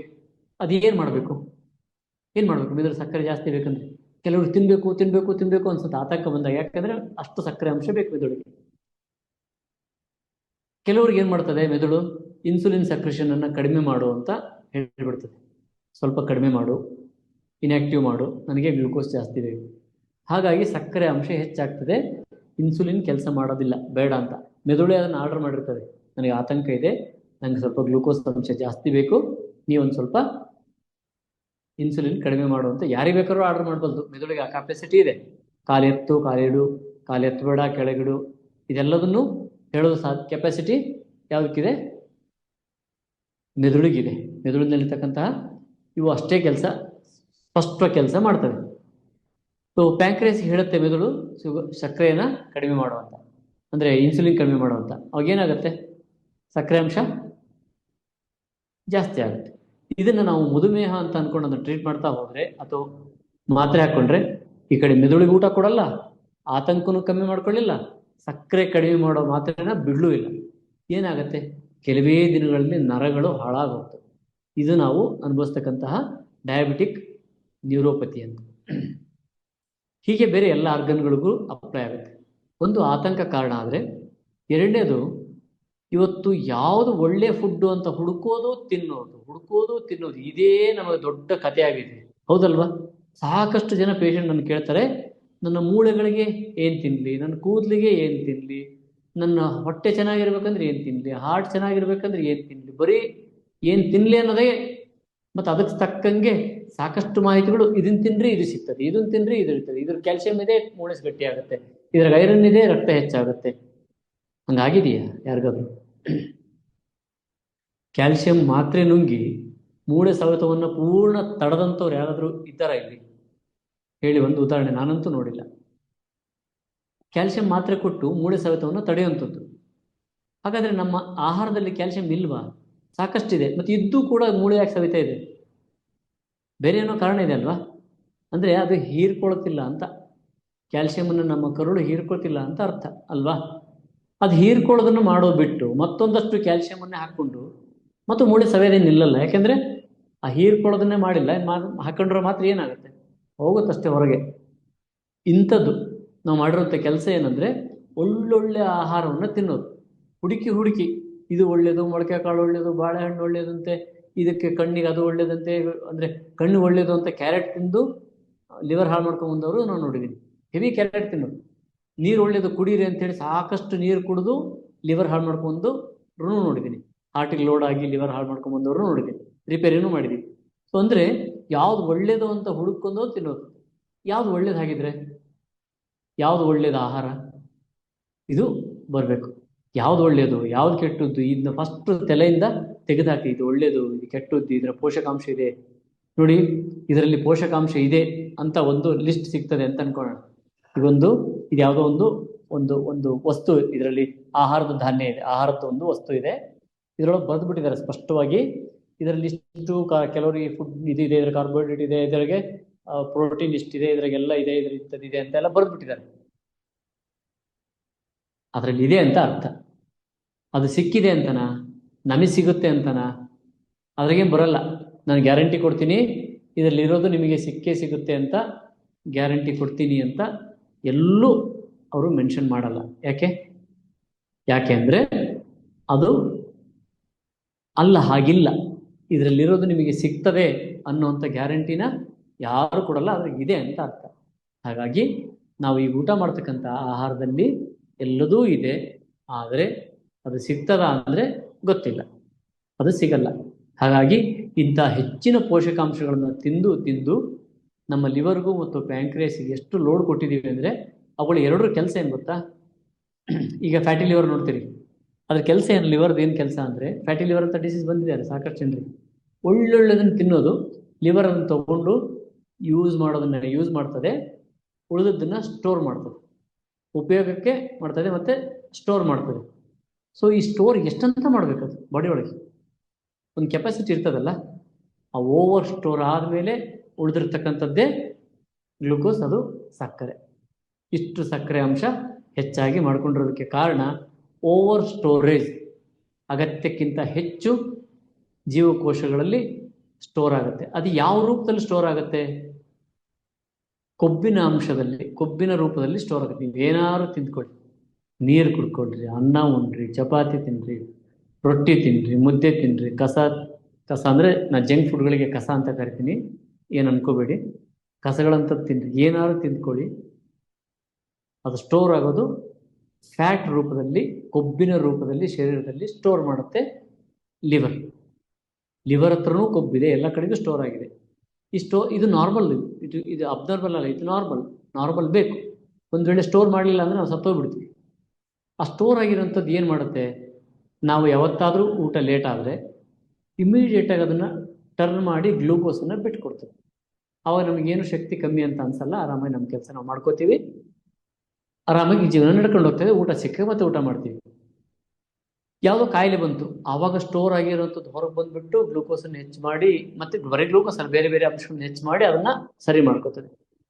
ಯಾವಾಗಲೂ ಒಂದು ಕೈಕಾಲು ಮುರ್ಕೊಂಡ್ವಿ, ಆವಾಗಲೂ ತಾನೇ ಬಂದು ಸ್ಟೋರ್ ಆಗಿ ಫ್ಯಾಟ್ ಕೆಲಸ ಮಾಡ್ತದೆ. ಯಾವಾಗಲೂ ಇನ್ನೇನೋ ಆರೋಗ್ಯದಲ್ಲಿ ಏರುಪೇರಾಗಿ ಫ್ಯಾಟ್ ಬರ್ತದೆ, ತಾನು ಕೆಲಸ ಮಾಡ್ತದೆ. ಈ ಸ್ಟೋರ್ ಆಗಿರೋದು ಈ ಕೆಲಸ ಮಾಡೋಕೆ ಇರೋವಂಥದ್ದು. ಇವತ್ತು ಸ್ಟೋರ್ ಹೆಂಗೆ ಮಾಡ್ಕೋತಾ ಇದ್ದೀವಿ ಅಂದರೆ, ಆ ಚೈನ್ ಇದೆ ಅಲ್ಲ, ಫ್ಯಾಟ್ ಚೈನ್ ಇಮಿಡಿಯೇಟ್ ಡಿಸಾಲ್ವ್ ಆಗಿ ನಮಗೆ ಫುಡ್ ಕೊಡಬೇಕು. ಆ ರೂಪದಲ್ಲಿ ಸ್ಟೋರ್ ಮಾಡ್ಕೊಳ್ಳೋ ಬದಲು ಲಾಕ್ ಮಾಡ್ಕೊಂಡು ಸ್ಟೋರ್ ಮಾಡಿಬಿಡ್ತೀವಿ. ಪಾಸ್ವರ್ಡ್ ಹಾಕಿ ಲಾಕ್ ಮಾಡಿಬಿಟ್ಟು ಸ್ಟೋರ್ ಹಾಕ್ತೀವಿ. ನಮಗೆ ಎಮರ್ಜೆನ್ಸಿ ಬಂದಾಗ ಅದು ಬಿಟ್ಕೊಡೋದೇ ಇಲ್ಲ. ಹಾಗಾಗಿ ಹಸ್ಕೊಂಡಾಗ, ಸಕ್ಕರೆ ಲೋ ಆದಾಗ ಬಾಡಿ ಒಳಗೆ ಎಲ್ಲೆಲ್ಲೋ ಫ್ಯಾಟ್ ಇರ್ತದಲ್ಲ, ಅದು ಕರೆಗೆ ಸಕ್ಕರೆ ಆಗಬೇಕಲ್ವ? ಆಗೋದೇ ಇಲ್ಲ, ಮತ್ತು ತಿನ್ನಲೇಬೇಕು. ಯಾಕೆ? ಅದು ಸ್ಟೋರ್ ಆಗೋ ರೂಪದಲ್ಲೇ ಕೆಟ್ಟದ ಸ್ಟೋರ್ ಆಗಿದೆ. ಇದಕ್ಕೆ ಕಾರಣ ನಮ್ಮ ಜೀರ್ಣಶಕ್ತಿನ ಹಾಳು ಮಾಡ್ಕೊಂಡಿರೋದು, ಸರಿಯಾದ ರೂಪದಲ್ಲಿ ಸ್ಟೋರ್ ಮಾಡ್ಕೊಳ್ಳದೆ ಕೆಟ್ಟದ ಸ್ಟೋರ್ ಮಾಡ್ಕೊಂಡಿರೋದು. ಸೊ ಹೀಗೆ ಹೆಚ್ಚು ತಿಂದು ಕೆಟ್ಟದ ಸ್ಟೋರ್ ಮಾಡಿಕೊಂಡು ಅದು ಡಯಾಬಿಟಿಸ್ನ ಅಥವಾ ಸಕ್ಕರೆ ಅಂಶವನ್ನು ಶರೀರದಲ್ಲಿ ಹೆಚ್ಚು ಮಾಡಿರ್ತದೆ. ಇದು ಕೂಡ ಡಯಾಬಿಟಿಸ್ ಅಲ್ಲ. ಆತಂಕ ಬಂದ ಸಕ್ಕರೆ ಅಂಶ ಹೆಚ್ಚಾಗಿರುತ್ತೆ, ಅದು ಕೂಡ ಡಯಾಬಿಟಿಸ್ ಅಲ್ಲ.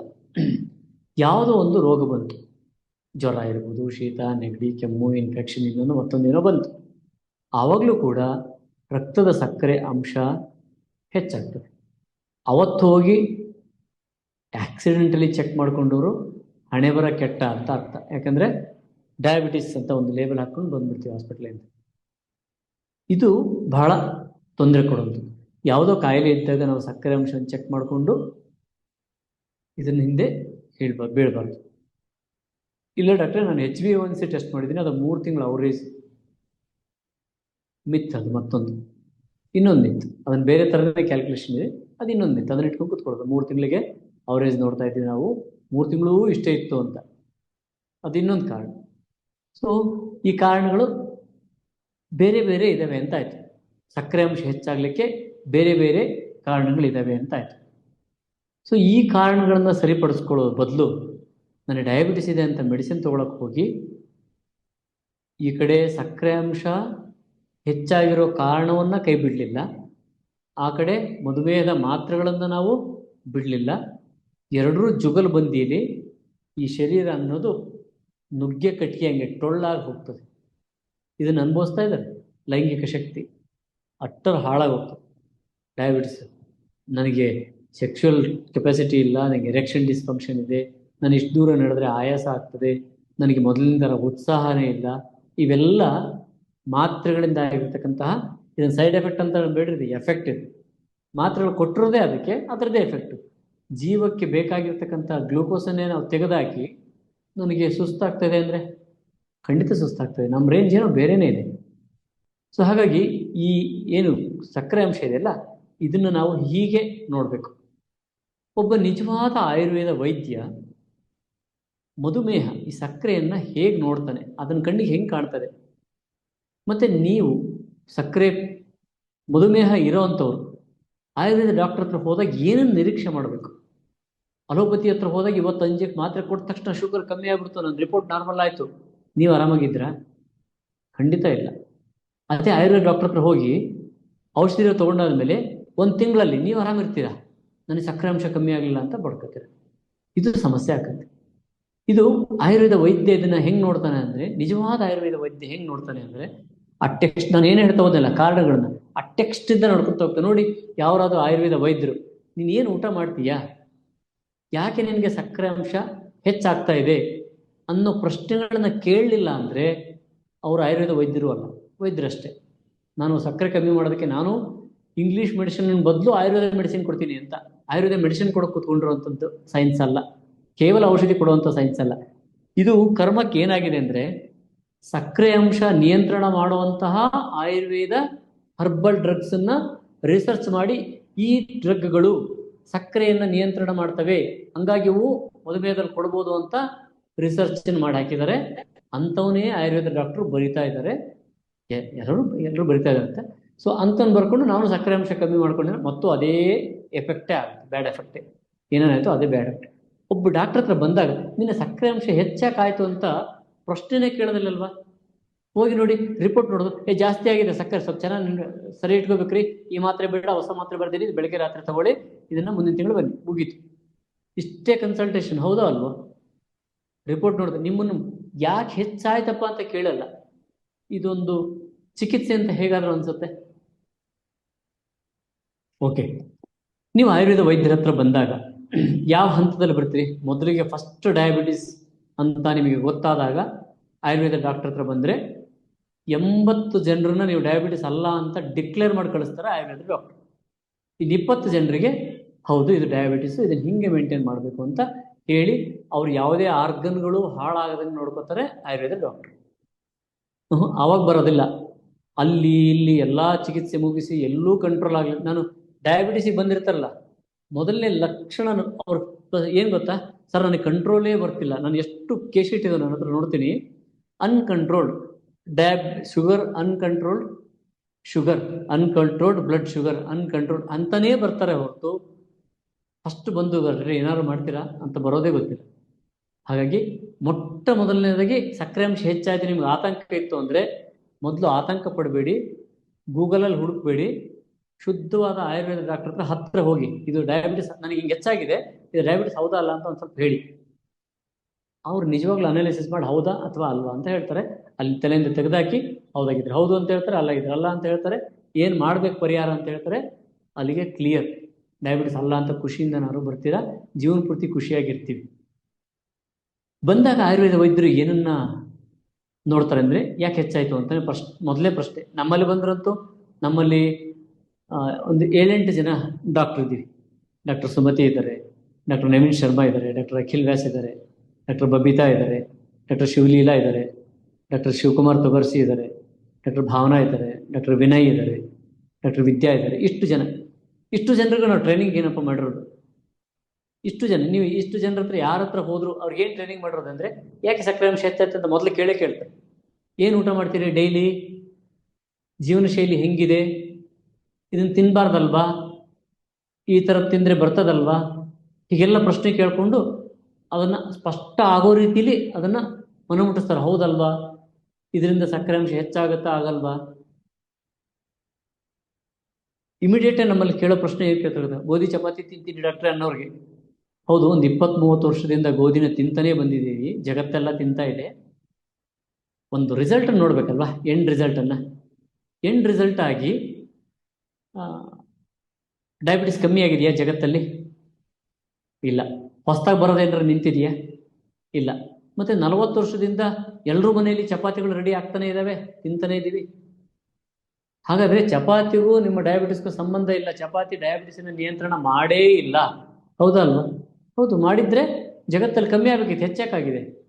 ಖಂಡಿತ ಇದನ್ನೇ ಪ್ರಶ್ನೆ ಕೇಳ್ತಾರೆ ಪ್ರತಿಯೊಬ್ಬರು. ನಮ್ಮಲ್ಲಿ ಬಂದರೆ ಇದನ್ನೇ ಕೇಳ್ತಾರೆ.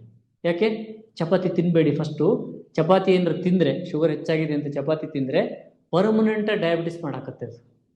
ಅದು ಯಾಕೆ ಅಂತ ಮತ್ತೆ ಬೇರೆ ವಿಷಯದಲ್ಲಿ ಚರ್ಚೆ ಮಾಡೋಣ, ಆಹಾರ ವಿಷಯದಲ್ಲಿ ಬರ್ತದೆ. ಪರ್ಮನೆಂಟ್ ಡಯಾಬಿಟಿಸ್ ಮಾಡಾಕ್ತದೆ. ಎರಡನೇದು, ದೋಸೆ ಇಡ್ಲಿ ತಿಂತೀರಾ ಅಂತ ಕೇಳ್ತಾರೆ. ಹೌದು ಮತ್ತೆ ಡಾಕ್ಟರ್, ದೋಸೆ ಇಡ್ಲಿ ತಿನ್ನಲಿಲ್ದಂಗೆ ಬದುಕಾಗ್ತದೆ, ಇಡ್ಲಿ ಜಗತ್ತಲ್ಲೇ ಒಳ್ಳೆ ಆಹಾರ ಅಂತ ಇದ್ದಾರೆ. ಖಂಡಿತವಾಗ್ಲೂ ಅತ್ಯಂತ ಕೆಟ್ಟ ಆಹಾರಗಳಲ್ಲಿ ಇವೆರಡು. ನಮ್ಮ ದೇಶಕ್ಕೆ ವಿಶೇಷವಾಗಿ ತುಂಬ ಚಳಿಯಿಂದ ಗಡಗಡ ನಡುವಂಥ -ಡಿಗ್ರಿಗೆ ಹೋಗುವಂಥ ದೇಶಗಳಿಗೆ ಇಡ್ಲಿ ದೋಸೆ ಈ ಥರದ್ದೆಲ್ಲ ಬೇಕಾಗ್ಬೋದು. ನಮ್ಮಲ್ಲಿ ಬಿಸಿ ಅನ್ನೋದು ಬೇಕಾದಷ್ಟಿದೆ, ಒಳಗೂ ಇದೆ, ನಮ್ಮ ತಲೆನೂ ಇದೆ. ಇಂಥ ಬಿಸಿ ಇರುವ ದೋಸೆ ಇಡ್ಲಿಗಳನ್ನು ತಿಂದರೆ, ನಾನು ಪೇಷಂಟ್ ನಿಮಗೆ ಒಂದು ಈ ಗ್ರೂಪಲ್ಲಿ ಯಾರಿದ್ದೀರೋ ಅವ್ರಿಗೆ ಹಾಕ್ತೀನಿ, ಬರೀ ದೋಸೆ ತಿನ್ನೋದು ಬಿಟ್ಕೊಂಡೇ ಡಯಾಬಿಟಿಸನ್ನ 400 ಇತ್ತು ಆ ಮನುಷ್ಯನ, 400 ಒಂದು ಬಿಟ್ಕೊಂಡು ಬರೀ ಕಮ್ಮಿ ಆಗಿದ್ದಲ್ಲ ಅದು. 1 ವರ್ಷದಿಂದ ಏನೂ ಮಾತ್ರೆ ಇಲ್ಲ, ಯಾವುದೇ ಇಲ್ಲ, ಸಿಹಿ ತಿಂತಾನೆ, ಆರಾಮಾಗಿದ್ದಾನೆ, ಜೀವನ ಮಾಡ್ತಾನೆ, ಡಯಾಬಿಟಿಸೇ ಇಲ್ಲ.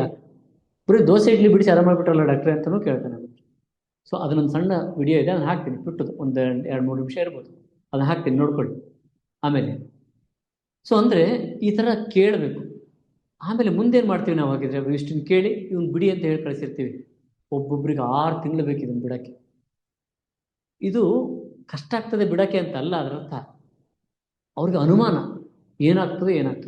ನಾನು ಇನ್ಸುಲಿನ್ನ ಡ್ರಾಸ್ಟಿಕಲಿ 50%, ಈಗ 30 ತಗೊಂಡ್ರೆ 15 ಕಳಿಸ್ತೀನಿ. ಫಸ್ಟ್ ಕನ್ಸಲ್ಟೇಷನ್ ಇದು 15 ತಂದುಬಿಡಿ ಮೊದಲು ಅಂತ. ನನ್ನ ಹತ್ರ ಹೂ ಅಂತ ಹೇಳಿರ್ತಾರೆ. ಅವ್ರ ಒಳಗೆ ಆತಂಕ, 15ಕ್ಕೆ ತಂದುಬಿಟ್ರೆ ಶುಗರ್ ಏನಾಗುತ್ತೋ ಅಂತ. ಯಾಕಂದರೆ ಸಕ್ಕರೆ ಅಂಶ ಹೆಚ್ಚಾದರೆ ಡಯಾಬಿಟಿಸ್ ಅನ್ಕೊಂಡ್ಬಿಟ್ಟಿದ್ದೀವಲ್ಲ, ಅದಕ್ಕೆ ಏನಾಗ್ಬಿಡುತ್ತೋ ಅಂತ ವಾಪಸ್ 2ನೇ ಸರಿ ಕನ್ಸಲ್ಟೇಷನ್ಗೆ ಬರ್ತಾರೆ. Just second time. ಅದು ಸಾಮಾನ್ಯವಾಗಿ ನಾವು 45 ದಿನ ಕೊಡ್ತೀವಿ, 30 ದಿನನೂ ಕೆಲವ್ರಿಗೆ ಕೊಡ್ತೀವಿ ತುಂಬ ತೊಂದರೆ ಇದ್ದವ್ರಿಗೆ. ಈ 45 ದಿನದ ಔಷಧಿ ಕೊಟ್ಟು ಬಂದಾಗ ಹೇಳ್ತಾರೆ ಪೇಷಂಟು, ಸರ್ ಸಕ್ಕರೆ ಹೆಚ್ಚಾಗಿದೆ, ಸಕ್ಕರೆ ಹಂಗೆ ಇದೆ ಅಂತ. ಹೌದಪ್ಪ, ಸ್ವಲ್ಪ ಸಮಾಧಾನ ನೋಡು. ಇನ್ಸುಲಿನ್ ಮೊದಲು 30 ತೊಗೊತಾ ಇದ್ದು, ಈಗ 15 ಇಳಿಸಿದ್ದೀನಿ. ಸಕ್ಕರೆ ಅಂಶ ಏನಾಗಬೇಕಾಗಿತ್ತು? ಡಬಲ್ ಆಗಬೇಕಿತ್ತು. ಶುಗರ್ ಮಾತ್ರೆಗಳನ್ನು 4 ತೊಗೋತಾ ಇದ್ದು, ನಾನು 1ಕ್ಕೆ ಇಟ್ಟಿದ್ದೀನಿ, 3 ಬಿಡಿಸಿದ್ದೀನಿ. ಶುಗರ್ ಅಂಶ ಏನಾಗಬೇಕಿತ್ತು? ಹೆಚ್ಚಾಗಬೇಕಿತ್ತು. ಮತ್ತು ಆಗಿದೆಯಾ? ಇಲ್ಲ. ಮೊದಲೆಷ್ಟಿತ್ತು ಅಷ್ಟೇ ಇದೆ ಈಗಲೂ. ಮತ್ತು ಹಾಗಾದರೆ ಇಷ್ಟು ಬಿಡಿಸಿದ ಮೇಲೂ ಅಷ್ಟೇ ಇದೆ ಅಂದರೆ ಆರಾಮಾಗಿರ್ಬೇಕಲ್ವಾ? ಆಯಿತು, ಇದನ್ನು ಬಿಟ್ಟು ಹಾಕಿ. ನಿನ್ನ ಜೀವ ವ್ಯವಸ್ಥೆ ಹೆಂಗಿದೆ? 3 ವ್ಯವಸ್ಥೆ ನಾನು ಸಾಮಾನ್ಯ ಕೇಳ್ತೀನಿ. ನಿರಂತರ ಉತ್ಸಾಹ ಇದೆಯಾ? ಶರೀರ ಹಗುರವಾಗಿದೆಯಾ? ಸಂಜೆಯಿಂದ ಬೆಳಗಿನಿಂದ ಸಂಜೆ ಕೆಲಸ. ಸೊ ಬಲ, ಮನಸ್ಸಿನ ಉತ್ಸಾಹ ಮತ್ತು ಶರೀರ ಹಗುರ ಇದ್ರೆ ಇದು ಆರೋಗ್ಯದ ಲಕ್ಷಣ ಅಲ್ಲೇನ್ರಿ? ಹೌದು ಡಾಕ್ಟ್ರಿ, ಇದೆಲ್ಲ ಇದೆ, ಆದರೆ ರಿಪೋರ್ಟ್ ನೋಡಿ. ಇದು ಹಿಂಗೆ ಫೀಡ್ ಮಾಡಿಬಿಟ್ಟಿದ್ದೀವಿ. ಹಾಗಾಗಿ ಆಯುರ್ವೇದ ವೈದ್ಯರ ಹತ್ರ ಹೋದರೆ ಮೊದಲು ನಿಮ್ಮ ಜೀವ ವ್ಯವಸ್ಥೆ ಆರಾಮಾಗಿದೆಯಾ ಇಲ್ಲ ಅಂತ ನೀವು ಚೆಕ್ ಮಾಡ್ಕೋಬೇಕೇ ಹೊರತು ರಿಪೋರ್ಟ್ ಚೆಕ್ ಮಾಡ್ಕೊಳ್ಳೋದಲ್ಲ. ರಿಪೋರ್ಟಿಗೆ ಸಾಕಷ್ಟು ಟೈಮ್ ಬೇಕು, ಬೇರೆ ವಿಷಯಗಳಿದೆ ಅದೆಲ್ಲ. ಆಯುರ್ವೇದದಲ್ಲಿ ಏನು ಹೇಳ್ತಾರೆ ಅಂದರೆ, ಮಧುಮೇಹ ಅಂತ ಬಂದರೆ ಮೊದಲವ್ರಿಗೆ ಶುಗರ್ ಕಮ್ಮಿ ಮಾಡುವಂಥ ಮಾತ್ರೆಗಳನ್ನು ಕೊಡಲೇಬೇಡಿ ಅಂತ ಹೇಳ್ತಾರೆ. ಸ್ಪಷ್ಟವಾಗಿ ಹೇಳ್ತಾರೆ. ಅಪತರ್ಪಣವನ್ನು ಮಾಡಬಾರ್ದು. ಅಪತರ್ಪಣ ಅಂದರೆ ಒಣಗಿಸೋದು ಅಂತ. ಈಗ ನಾನೊಂದು ನಿಮ್ಮ ಗಮನಕ್ಕೆ ತರಕ್ಕೆ ಇಷ್ಟಪಡ್ತೀನಿ. ಯಾರ್ಯಾರು ಇನ್ಸುಲಿನ್ನ ತಗೋತಾ ಇದ್ದೀರಿ, ಯಾರ್ಯಾರು ಇನ್ಸುಲಿನನ್ನು ನಿಮ್ಮ ಮನೆಯಲ್ಲಿ ತಂದೆ ತಾಯಿ ಅಜ್ಜ ಅಜ್ಜಿ ಯಾರಿಗೋ ಕೊಡ್ತಾ ಇದ್ದೀರಿ, ಯಾರು ಇನ್ಸುಲಿನ್ ತೊಗೊಳ್ಳೋವಂಥ ಫ್ರೆಂಡ್ ಇದ್ದಾರೆ ನಿಮಗೆ, ಇವ್ರನ್ನೆಲ್ಲ ಗಮನಿಸಿ ನೋಡಿ. ಅವ್ರ ಶರೀರ ಒಣಗೋಗಿದೆ. ಹೌದೋ ಅಲ್ವ? ಚರ್ಮ ಒಣಗಿದೆ, ಗುದದ್ವಾರ ಒಣಗಿದೆ, ಮೋಷನ್ ಹೊರಗೆ ಬರೋಕ್ಕೆ ಒದ್ದಾಡ್ತಾರೆ ಅವರು. ಹಿಕ್ಕೆ ಥರ ಮೋಷನ್ಗಳು ಬರ್ತದೆ. ಕೂದಲು ಒಣಗಿದೆ, ಮುಖ ಒಣಗಿದೆ, ಜೀವ ವ್ಯವಸ್ಥೆ ಡ್ರೈ ಆಗಿ ಹೋಗಿದೆ. ಆದರೂ ಶುಗರ್ ಅಂಶ 250 ಇದೆ ಡಾಕ್ಟ್ರೆ. ಶುಗರ್ ಲೆವೆಲನ್ನು ಕಮ್ಮಿ ಆಗ್ತಿಲ್ಲ. ಇನ್ಸುಲಿನ್ ತೊಗೊಂಡಿದ್ದೀನಿ ಇಷ್ಟೊಂದು. ಇದು ಆಗ್ತಾ ಇದೆ ಅಂದರೆ ದಿನ ಸಾಯ್ತಾ ಇದ್ದೀವಿ ಅಂತ ಅರ್ಥ. ಹಸಿತನ ಇಲ್ಲ ಅಂದರೆ ಸಾಯ್ತಾ ಇದ್ದೀವಿ ಅಂತ ಅರ್ಥ ಅಲ್ವಾ? ಒಣಗಿ ಹೋಗ್ತಾ ಇದೆ ಜೀವ ಅಲ್ಲಿ ಒಳಗಡೆಗೆ. ಸೊ ಜೀವ ಏನಾದರೂ ಆಗಲಿ ನನ್ನ ರಿಪೋರ್ಟ್ ಸರಿ ಇರಬೇಕು. ಇದೊಂದು ಭ್ರಮೆ ಬಿದ್ದುಬಿಟ್ಟಿದ್ದೀವಿ ನಾವು. ಇನ್ಸುಲಿನ್ ತೊಗೊಳೋರು ಹೀಗಿದ್ರಿ, ಇದು ಬೇಕಾ ಹಾಗಿದ್ರೆ? ಹೀಗಾಗಿ ಈ ಥರ ಏನಾರು ಇದ್ರಿಂದ ಇನ್ಸುಲಿನನ್ನು 75% ಬಿಡಿಸ್ಬಿಡ್ತೀವಿ. 30 ತೊಗೋತಾ ಇದ್ರೆ ತೀರಾ 8-10ಕ್ಕೆ ಬಂದುಬಿಡ್ತೀವಿ. ಯಾಕೆ? ಹಾಳಾಗ್ತಾ ಇದೆ ಶರೀರ ಅಂತ. ಸೊ ಆಯುರ್ವೇದ ಡಾಕ್ಟ್ರಿಗೆ ಇರೋ ಕಳಕಳಿ, ನಿಮ್ಮ ಜೀವಕೋಶಗಳು ಲಕಲಕ ಅಂತ ಹೊಳಿಬೇಕು, ಉತ್ಸಾಹದಿಂದ ಕುಣಿಬೇಕು. ನನ್ನ ಜೀವ ಇನ್ನೂ ನನಗೆ ಉತ್ಸಾಹ ಇದೆ, ಈ ಜೀವನದಲ್ಲಿ ಇನ್ನೂ 4 ಕಾಲ ನಾನು ಉತ್ಸಾಹದಿಂದ ಬದುಕ್ಬೋದು, ಏನಾದ್ರು ಹೊಸ ಕೆಲಸಗಳನ್ನು ಮಾಡಬಹುದು, ಇನ್ನೋವೇಟಿವ್ ಆಗಿ ನಾನು ಬದುಕ್ಬೋದು ಅಂತ ಉತ್ಸಾಹ ತುಂಬುತ್ತೆ ಪ್ರತಿ ಜೀವಕೋಶಗಳಲ್ಲಿ. ಇದು ಆಯುರ್ವೇದ ವೈದ್ಯರು ನೋಡ್ತಾ ಇರ್ತಾರೆ ಈ ಹಂತವನ್ನು. ಬರೀ ಸಕ್ಕರೆಯನ್ನು ನಿಯಂತ್ರಣ ಮಾಡಿಬಿಟ್ಟು ನಾನು ಶಬಾಷ್ ಅಂತ ಅನ್ನಿಸ್ಕೊಳ್ಳೋದಕ್ಕೆ ಹೋಗಲ್ಲ. ಅದರ ಅವಶ್ಯಕತೆಯೂ ಇಲ್ಲ. ಯಾಕೆ? ಸಕ್ಕರೆಯನ್ನು ನಿಯಂತ್ರಣ ಮಾಡಬೇಡಿ ಅಂತ ಆಯುರ್ವೇದ ಹೇಳ್ತಾರೆ. ಅಂದರೆ ಹೆಚ್ಚಿರಲಿ ಅಂತ ಹೇಳಲ್ಲ ಆಯುರ್ವೇದ, ಅದು ಹೆಚ್ಚಿರಲಿ ಅಂತ ಹೇಳಲ್ಲ. ಸಕ್ಕರೆ ನಿಯಂತ್ರಣ ಮಾಡೋಕ್ಕೆ ಹೋಗಿ ಬೇರೆ ಡ್ಯಾಮೇಜ್ಗಳನ್ನು ಭಾಳ ಮಾಡ್ತೀರಿ ಅಂತ. ಹಾಗಾದರೆ ಸಕ್ಕರೆ ನಿಯಂತ್ರಣ ಮಾಡೋದಕ್ಕೆ ಏನು ಮಾಡಬೇಕು ಅಂದರೆ ಒಂದೇ ಒಂದು ವರ್ಡನ್ನು ಹೇಳ್ತಾರೆ, ನಿಧಾನ ಪರಿಮಾರ್ಜನಂ ಏವ ಚಿಕಿತ್ಸಾ. ಕಾರಣವನ್ನು ಕೈ ಬಿಡುವುದು ಅದೊಂದೇ ಚಿಕಿತ್ಸೆ. ಏವಂ ಅಂದರೆ ಒಂದೇ, ಕಾರಣವನ್ನು ಕೈ ಬಿಡಿ. ನಾನು ಸಣ್ಣ ಉದಾಹರಣೆ ಹೇಳ್ತಾ ಇರ್ತೀನಿ. ಕೆಲವು ಸರಿ ನಾನು ಆಯಿಂಟ್ಮೆಂಟ್ ಕೊಡ್ತೀನಿ, ನೀವು ಹಚ್ಕೊಂಡೋಗಿ ಮತ್ತೆ ಬೆಂಕಿಲಿ ಕೈ ಇಟ್ಕೊಂಬರೋದಪ್ಪ, ಮತ್ತೆ ಆಯಿಂಟ್ಮೆಂಟ್ ಹಚ್ಚಿ ಡಾಕ್ಟ್ರಿ ಅಂತ ಕೇಳೋದು. ಒಂದು 5-6 ಸರಿ ಬಂದಮೇಲೆ ಡಾಕ್ಟ್ರೆ ಗಾಯ ಮಾಯ್ತಾನೇ ಇಲ್ಲ. ಏನೇನು ಬಿಡಬೇಕು ಗಾಯ ಮಾಡಬೇಕಂದ್ರೆ? ಒಳ್ಳೊಳ್ಳೆ ಆಯಿಂಟ್ಮೆಂಟ್ ಹಚ್ಚನ್ಮ, ಬೆಂಕಿಗೆ ಕೈ ಹಾಕೋದನ್ನು ಬಿಡೋಣ. ಬೆಂಕಿ ಕೈ ಹಾಕೋದನ್ನು ಬಿಡ್ರಿ ಅಂತ ಹೇಳಿ ಕಳಿಸಿದ್ರೆ ಇಡ್ಲಿ ದೋಸೆ ಬೆಂಕಿ ಕೈ ಹಾಕದಂಗೆ ಅಲ್ವಾ? ಚಿತ್ರಾನ್ನ ಪುಳಿಯೋಗರೆ ಬೆಂಕಿ ಕೈ ಹಾಕದಂಗೆ ಅಲ್ವಾ? ಆ ಬೆಂಕಿನ ಹೊಟ್ಟೆಲಿ ಹಾಕ್ಕೊಂಡು ಸಕ್ಕರೆ ಕಮ್ಮಿ ಆಗಿಲ್ಲ, ಸಕ್ಕರೆ ಕಮ್ಮಿ ಆಗಿಲ್ಲ ಅಂದರೆ, ಸೊ ಕಾರಣವನ್ನ ಕೈ ಬಿಡಿ. ನಾನು ಕಾರಣಗಳನ್ನ 3 ಹೇಳಿದೆ, ಸಾಕಷ್ಟಿದೆ, ಇದಕ್ಕೆ ಸಮಯ ಸಾಕಾಗಲ್ಲ. ನಮ್ಮದೇ ಸಂಸ್ಥೆ ಅಪ್ಲಿಕೇಶನ್ ಬರ್ತಾ ಇದೆ ಶೀಘ್ರದಲ್ಲೇ. ಅದರಲ್ಲಿ ಮಧುಮೇಹಕ್ಕೆ ಸಂಬಂಧಪಟ್ಟಂಗೆ ಕೇವಲ ಮಧುಮೇಹ ಅಲ್ಲ, ಮಧುಮೇಹದ ಕಾಂಪ್ಲಿಕೇಶನ್ಗಳನ್ನು ಸೇರಿ ಅವನ್ನೆಲ್ಲ ಹೇಗೆ ನಿಯಂತ್ರಿಸಬಹುದು, ತಡಿಬಹುದು ಅನ್ನೋದನ್ನ ಸಾಕಷ್ಟು ಆಳವಾಗಿ ಅಲ್ಲಿ ನೋಡಬಹುದು. ಒಂದೊಂದು ಡಿಸೀಸ್ ಬಗ್ಗೆನೂ ಅಷ್ಟು ಆಳವಾಗಿ ಅಲ್ಲಿದ್ದಾವೆ, ಅವನ್ನ ಅಲ್ಲಿ ನೋಡಬಹುದು. ನಮ್ಮಲ್ಲಿ ರೆಕಾರ್ಡೆಡ್ ಇದೆ, ಅಪ್ಲಿಕೇಶನ್ನಲ್ಲಿ ಅಪ್ಲೋಡ್ ಆಗಿ ಮಾಡ್ತೀವಿ ಅದನ್ನು. ಅದು ಆಗ್ತಾ ಇದೆ ಪ್ರೊಸೆಸ್. ಆವಾಗ ಇನ್ನೊಂದಷ್ಟು ಸಾಕಷ್ಟು ಮಾಹಿತಿಗಳನ್ನ ಅಲ್ಲಿ ತಗೊಳ್ಬೋದು. ಈ ಕಾಂಪ್ಲಿಕೇಶನ್ಗಳು ಬರದಂಗೆ ನೋಡ್ಕೊಳ್ಳೋದು ದೊಡ್ಡ ಜವಾಬ್ದಾರಿ ಆಯುರ್ವೇದ ವೈದ್ಯರಿಗೆ. ಯಾಕಂದರೆ ಇಷ್ಟು ದಪ್ಪ ಫೈಲ್ ತೊಗೊಂಡ್ಬಂದ್ಬಿಟ್ಟಿರ್ತೀವಿ ಆಲ್ರೆಡಿ, ಕಾಂಪ್ಲಿಕೇಶನ್ಗಳು ಏನೇನೋ ಆಗಿರ್ತದೆ. ಫಸ್ಟ್ ಆ ಕಾಂಪ್ಲಿಕೇಶನ್ನ ಪ್ರಿವೆಂಟ್ ಮಾಡಿ ನಿಮ್ಮ ಆರ್ಗನ್ಗಳನ್ನು, ವೈಟಲ್ ಆರ್ಗನ್, ಬರೀ ಆರ್ಗನ್ ಅಲ್ಲ, ಕಿಡ್ನಿ ವೈಟಲ್ ಆರ್ಗನ್ ಅಲ್ವಾ, ಹಾರ್ಟು ವೈಟಲ್ ಆರ್ಗನ್ ಅಲ್ವಾ, ಬ್ರೈನು ವೈಟಲ್ ಆರ್ಗನ್, ಇವನ್ನ ತ್ರಿಮರ್ಮ ಅಂತ ಆಯುರ್ವೇದದಲ್ಲಿ ಕರಿತೀವಿ. ಇವನ್ನ ಫಸ್ಟ್ ಪ್ರೊಟೆಕ್ಟ್ ಮಾಡ್ತೀವಿ. 3 ಮರ್ಮಗಳು. ಇದಕ್ಕೆ ಆಘಾತ ಆದರೆ ಸತ್ತು ಹೋಗ್ತಾನೆ ಅಂತ. ಕಿಡ್ನಿ ಹೋದ್ರೆ ಸತ್ತು ಹೋಗ್ತಾನೆ, ಹಾರ್ಟ್ ಹೋದ್ರೆ ಸತ್ತು ಹೋಗ್ತಾನೆ, ಬ್ರೈನ್ ಹೋದ್ರು ಮನುಷ್ಯ ಸತ್ತು ಹೋಗ್ತಾನೆ ಅಂತ. ಹಾಗಾಗಿ ಮೊದಲು ಈ ವೈಟಲ್ ಆರ್ಗನ್ ಅನ್ನು ರಕ್ಷಣೆ ಮಾಡೋದಕ್ಕೆ ನಾವು ಔಷಧಿನ ಮಾಡ್ತಾ ಇರ್ತೀವಿ ಈ ಆ್ಯಂಗಲಿಂದ. ಇದ್ರ ಮಾಹಿತಿ ಇಲ್ಲದೇನೆ ರೋಗಿಗಳಿಗೆ ಪರದಾಡೋದೇನು ಅಂದರೆ, ಅಲೋಪತಿ ತಗೊಳ್ಳುವಾಗ ಕಮ್ಮಿ ಇತ್ತು, ಆಯುರ್ವೇದ ತಗೊಳ್ಳುವಾಗ ನೀವು ಹೇಗಿದ್ರಿ ಅಂತ ವಿಚಾರ ಮಾಡ್ಬೇಕು. ಇನ್ನು ಮುಂದೆ ಆಯುರ್ವೇದ ವೈದ್ಯರ ಹತ್ರ ಔಷಧಿ ಮಾಡ್ತಾ ಇದ್ರೆ ಅವ್ರು ಹೇಳಿದಂಗೆ ಆಹಾರ ಪದ್ಧತಿನ, ಜೀವನ ಶೈಲಿಯನ್ನು ಸರಿ ಮಾಡ್ಕೊಳ್ಳೋದ್ರ ಜೊತೆಗೆ ಇಂಗ್ಲೀಷ್ ಅಲೋಪತಿಯ ಹೈಪೋಗ್ಲೈಸಿಮಿಕ್ ಡ್ರಗ್ಸನ್ನು ಕಡಿಮೆ ಮಾಡ್ತಾ, ಅವ್ರು ಹೆಂಗೆ ಹೇಳಿರ್ತಾರೋ ಹಾಗೆ, ಒಮ್ಮೆ ನೀವು ಬಿಡಿ ಅಂತ ಅಲ್ಲ, ಕಡಿಮೆ ಮಾಡಿಕೊಂಡು ನಾನು ಹೇಗಿದ್ದೀನಿ, ನನ್ನ ವರ್ಕಿಂಗ್ ಕೆಪಾಸಿಟಿ ಎಷ್ಟು ಹೆಚ್ಚಾಗಿದೆ. ವರ್ಕಿಂಗ್ ಕೆಪಾಸಿಟಿ ಹೆಚ್ಚಾಯಿತು ಅಂದರೆ ನಿಮ್ಮ ದುಡಿಮೆ ಹೆಚ್ಚಾಗಲ್ವಾ? ದುಡಿಮೆ ಹೆಚ್ಚಾಯಿತು ಅಂದರೆ ಆನಂದ ಇರಲ್ವಾ? ಲವಲವಿಕೆ ಇರಲ್ವಾ? ಉತ್ಸಾಹ ಇರಲ್ವಾ? ಹೌದಲ್ವಾ? ಸೊ ಇದು ಎಷ್ಟು ಹೆಚ್ಚಾಗಿದೆ ಅದನ್ನು ನೋಡ್ಕೋಬೇಕು. ಸೊ ಇವನ್ನ ನೋಡಿಕೊಂಡು ಅದು ನಿಯಂತ್ರಣಕ್ಕೆ ಬಂದೇ ಬರ್ತದೆ ಖಂಡಿತ. ಯಾಕಂದರೆ ಕಾರಣ ಒಂದು ದಿನಕ್ಕೆ ಒಂದಿರೋದಲ್ಲ ಡಯಾಬಿಟಿಸ್. ಇವತ್ತು ಡಯಾಬಿಟಿಸ್ ಬರಬೇಕು ಮನುಷ್ಯನಿಗೆ ಅಂದರೆ ಕನಿಷ್ಠ 10 ವರ್ಷ, 5 ರಿಂದ 10 ವರ್ಷ ಹಿಂದೆ ಅದರ ಕ್ರಿಯೆ ಪ್ರಾರಂಭ ಆಗಿರ್ತದೆ. 5-10 ವರ್ಷದ ಹಿಂದೆ ಕ್ರಿಯೆ ಪ್ರಾರಂಭ ಆಗಿ ಈಗ ಡಯಾಬಿಟಿಸ್ ಅಂತ ಕಾಣಿಸ್ಕೊಳ್ತದೆ. ನಾವು ಅದನ್ನು 50 ವರ್ಷದ ಹಿಂದೆನೇ ಬಿಡಬೇಕಾಗಿತ್ತು, ಬಿಟ್ಟಿರಲ್ಲ. ಕಾಯಿಲೆ ಬರ್ತದೆ ಅಂತ ಮುನ್ಸೂಚನೆ ಕೊಟ್ಟಾಗಾರು ಬಿಟ್ಟಿರ್ಬೇಕಿತ್ತು, ಅವಾಗಲೂ ಬಿಟ್ಟಿರಲ್ಲ. ಕಾಯಿಲೆ ಬಂದಿದೆ ಅಂದಮೇಲಾರು ಬಿಡಬೇಕು. ದೋಸೆ, ಇಡ್ಲಿ, ಚಿತ್ರಾನ್ನ, ಪುಳಿಯೋಗರೆ, ಕಾಫಿ, ಟೀನ ಅವಾಗಲೂ ಬಿಡಲ್ಲ.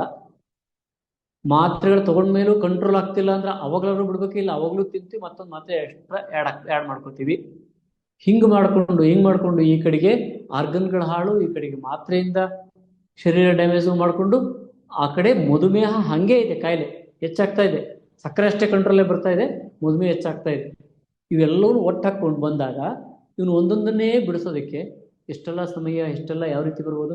ಆಯುರ್ವೇದ ಸ್ಲೋನ ನಿಮ್ಮ ಜೀವದ ವ್ಯವಸ್ಥೆಯನ್ನು ಕುಣಿಯೋಂಗೆ ಮಾಡೋದ್ರಲ್ಲಿ ಆಯುರ್ವೇದ ಸ್ಲೋ ಅಲ್ಲ. 2 ದಿನಕ್ಕೆ ಮಾಡಾಕತ್ತೆ, 2 ದಿನಕ್ಕೆ ವಾವ್ ಇಷ್ಟು ಚೆನ್ನಾಗಿರ್ಬೋದಾ? ಸೊ ನಿಮ್ಮನ್ನು ಆರೋಗ್ಯ ಅಂತ ಹೇಳಬೇಕಾದ್ರೆ ಪ್ರಸನ್ನಾತ್ಮೇಂದ್ರಿಯ ಮನಃ ಸ್ವಸ್ಥಮಿತ್ತ ವಿಧೀಯತೆ ಅಂತ ಆಚಾರ್ಯ ಹೇಳ್ತಾರೆ.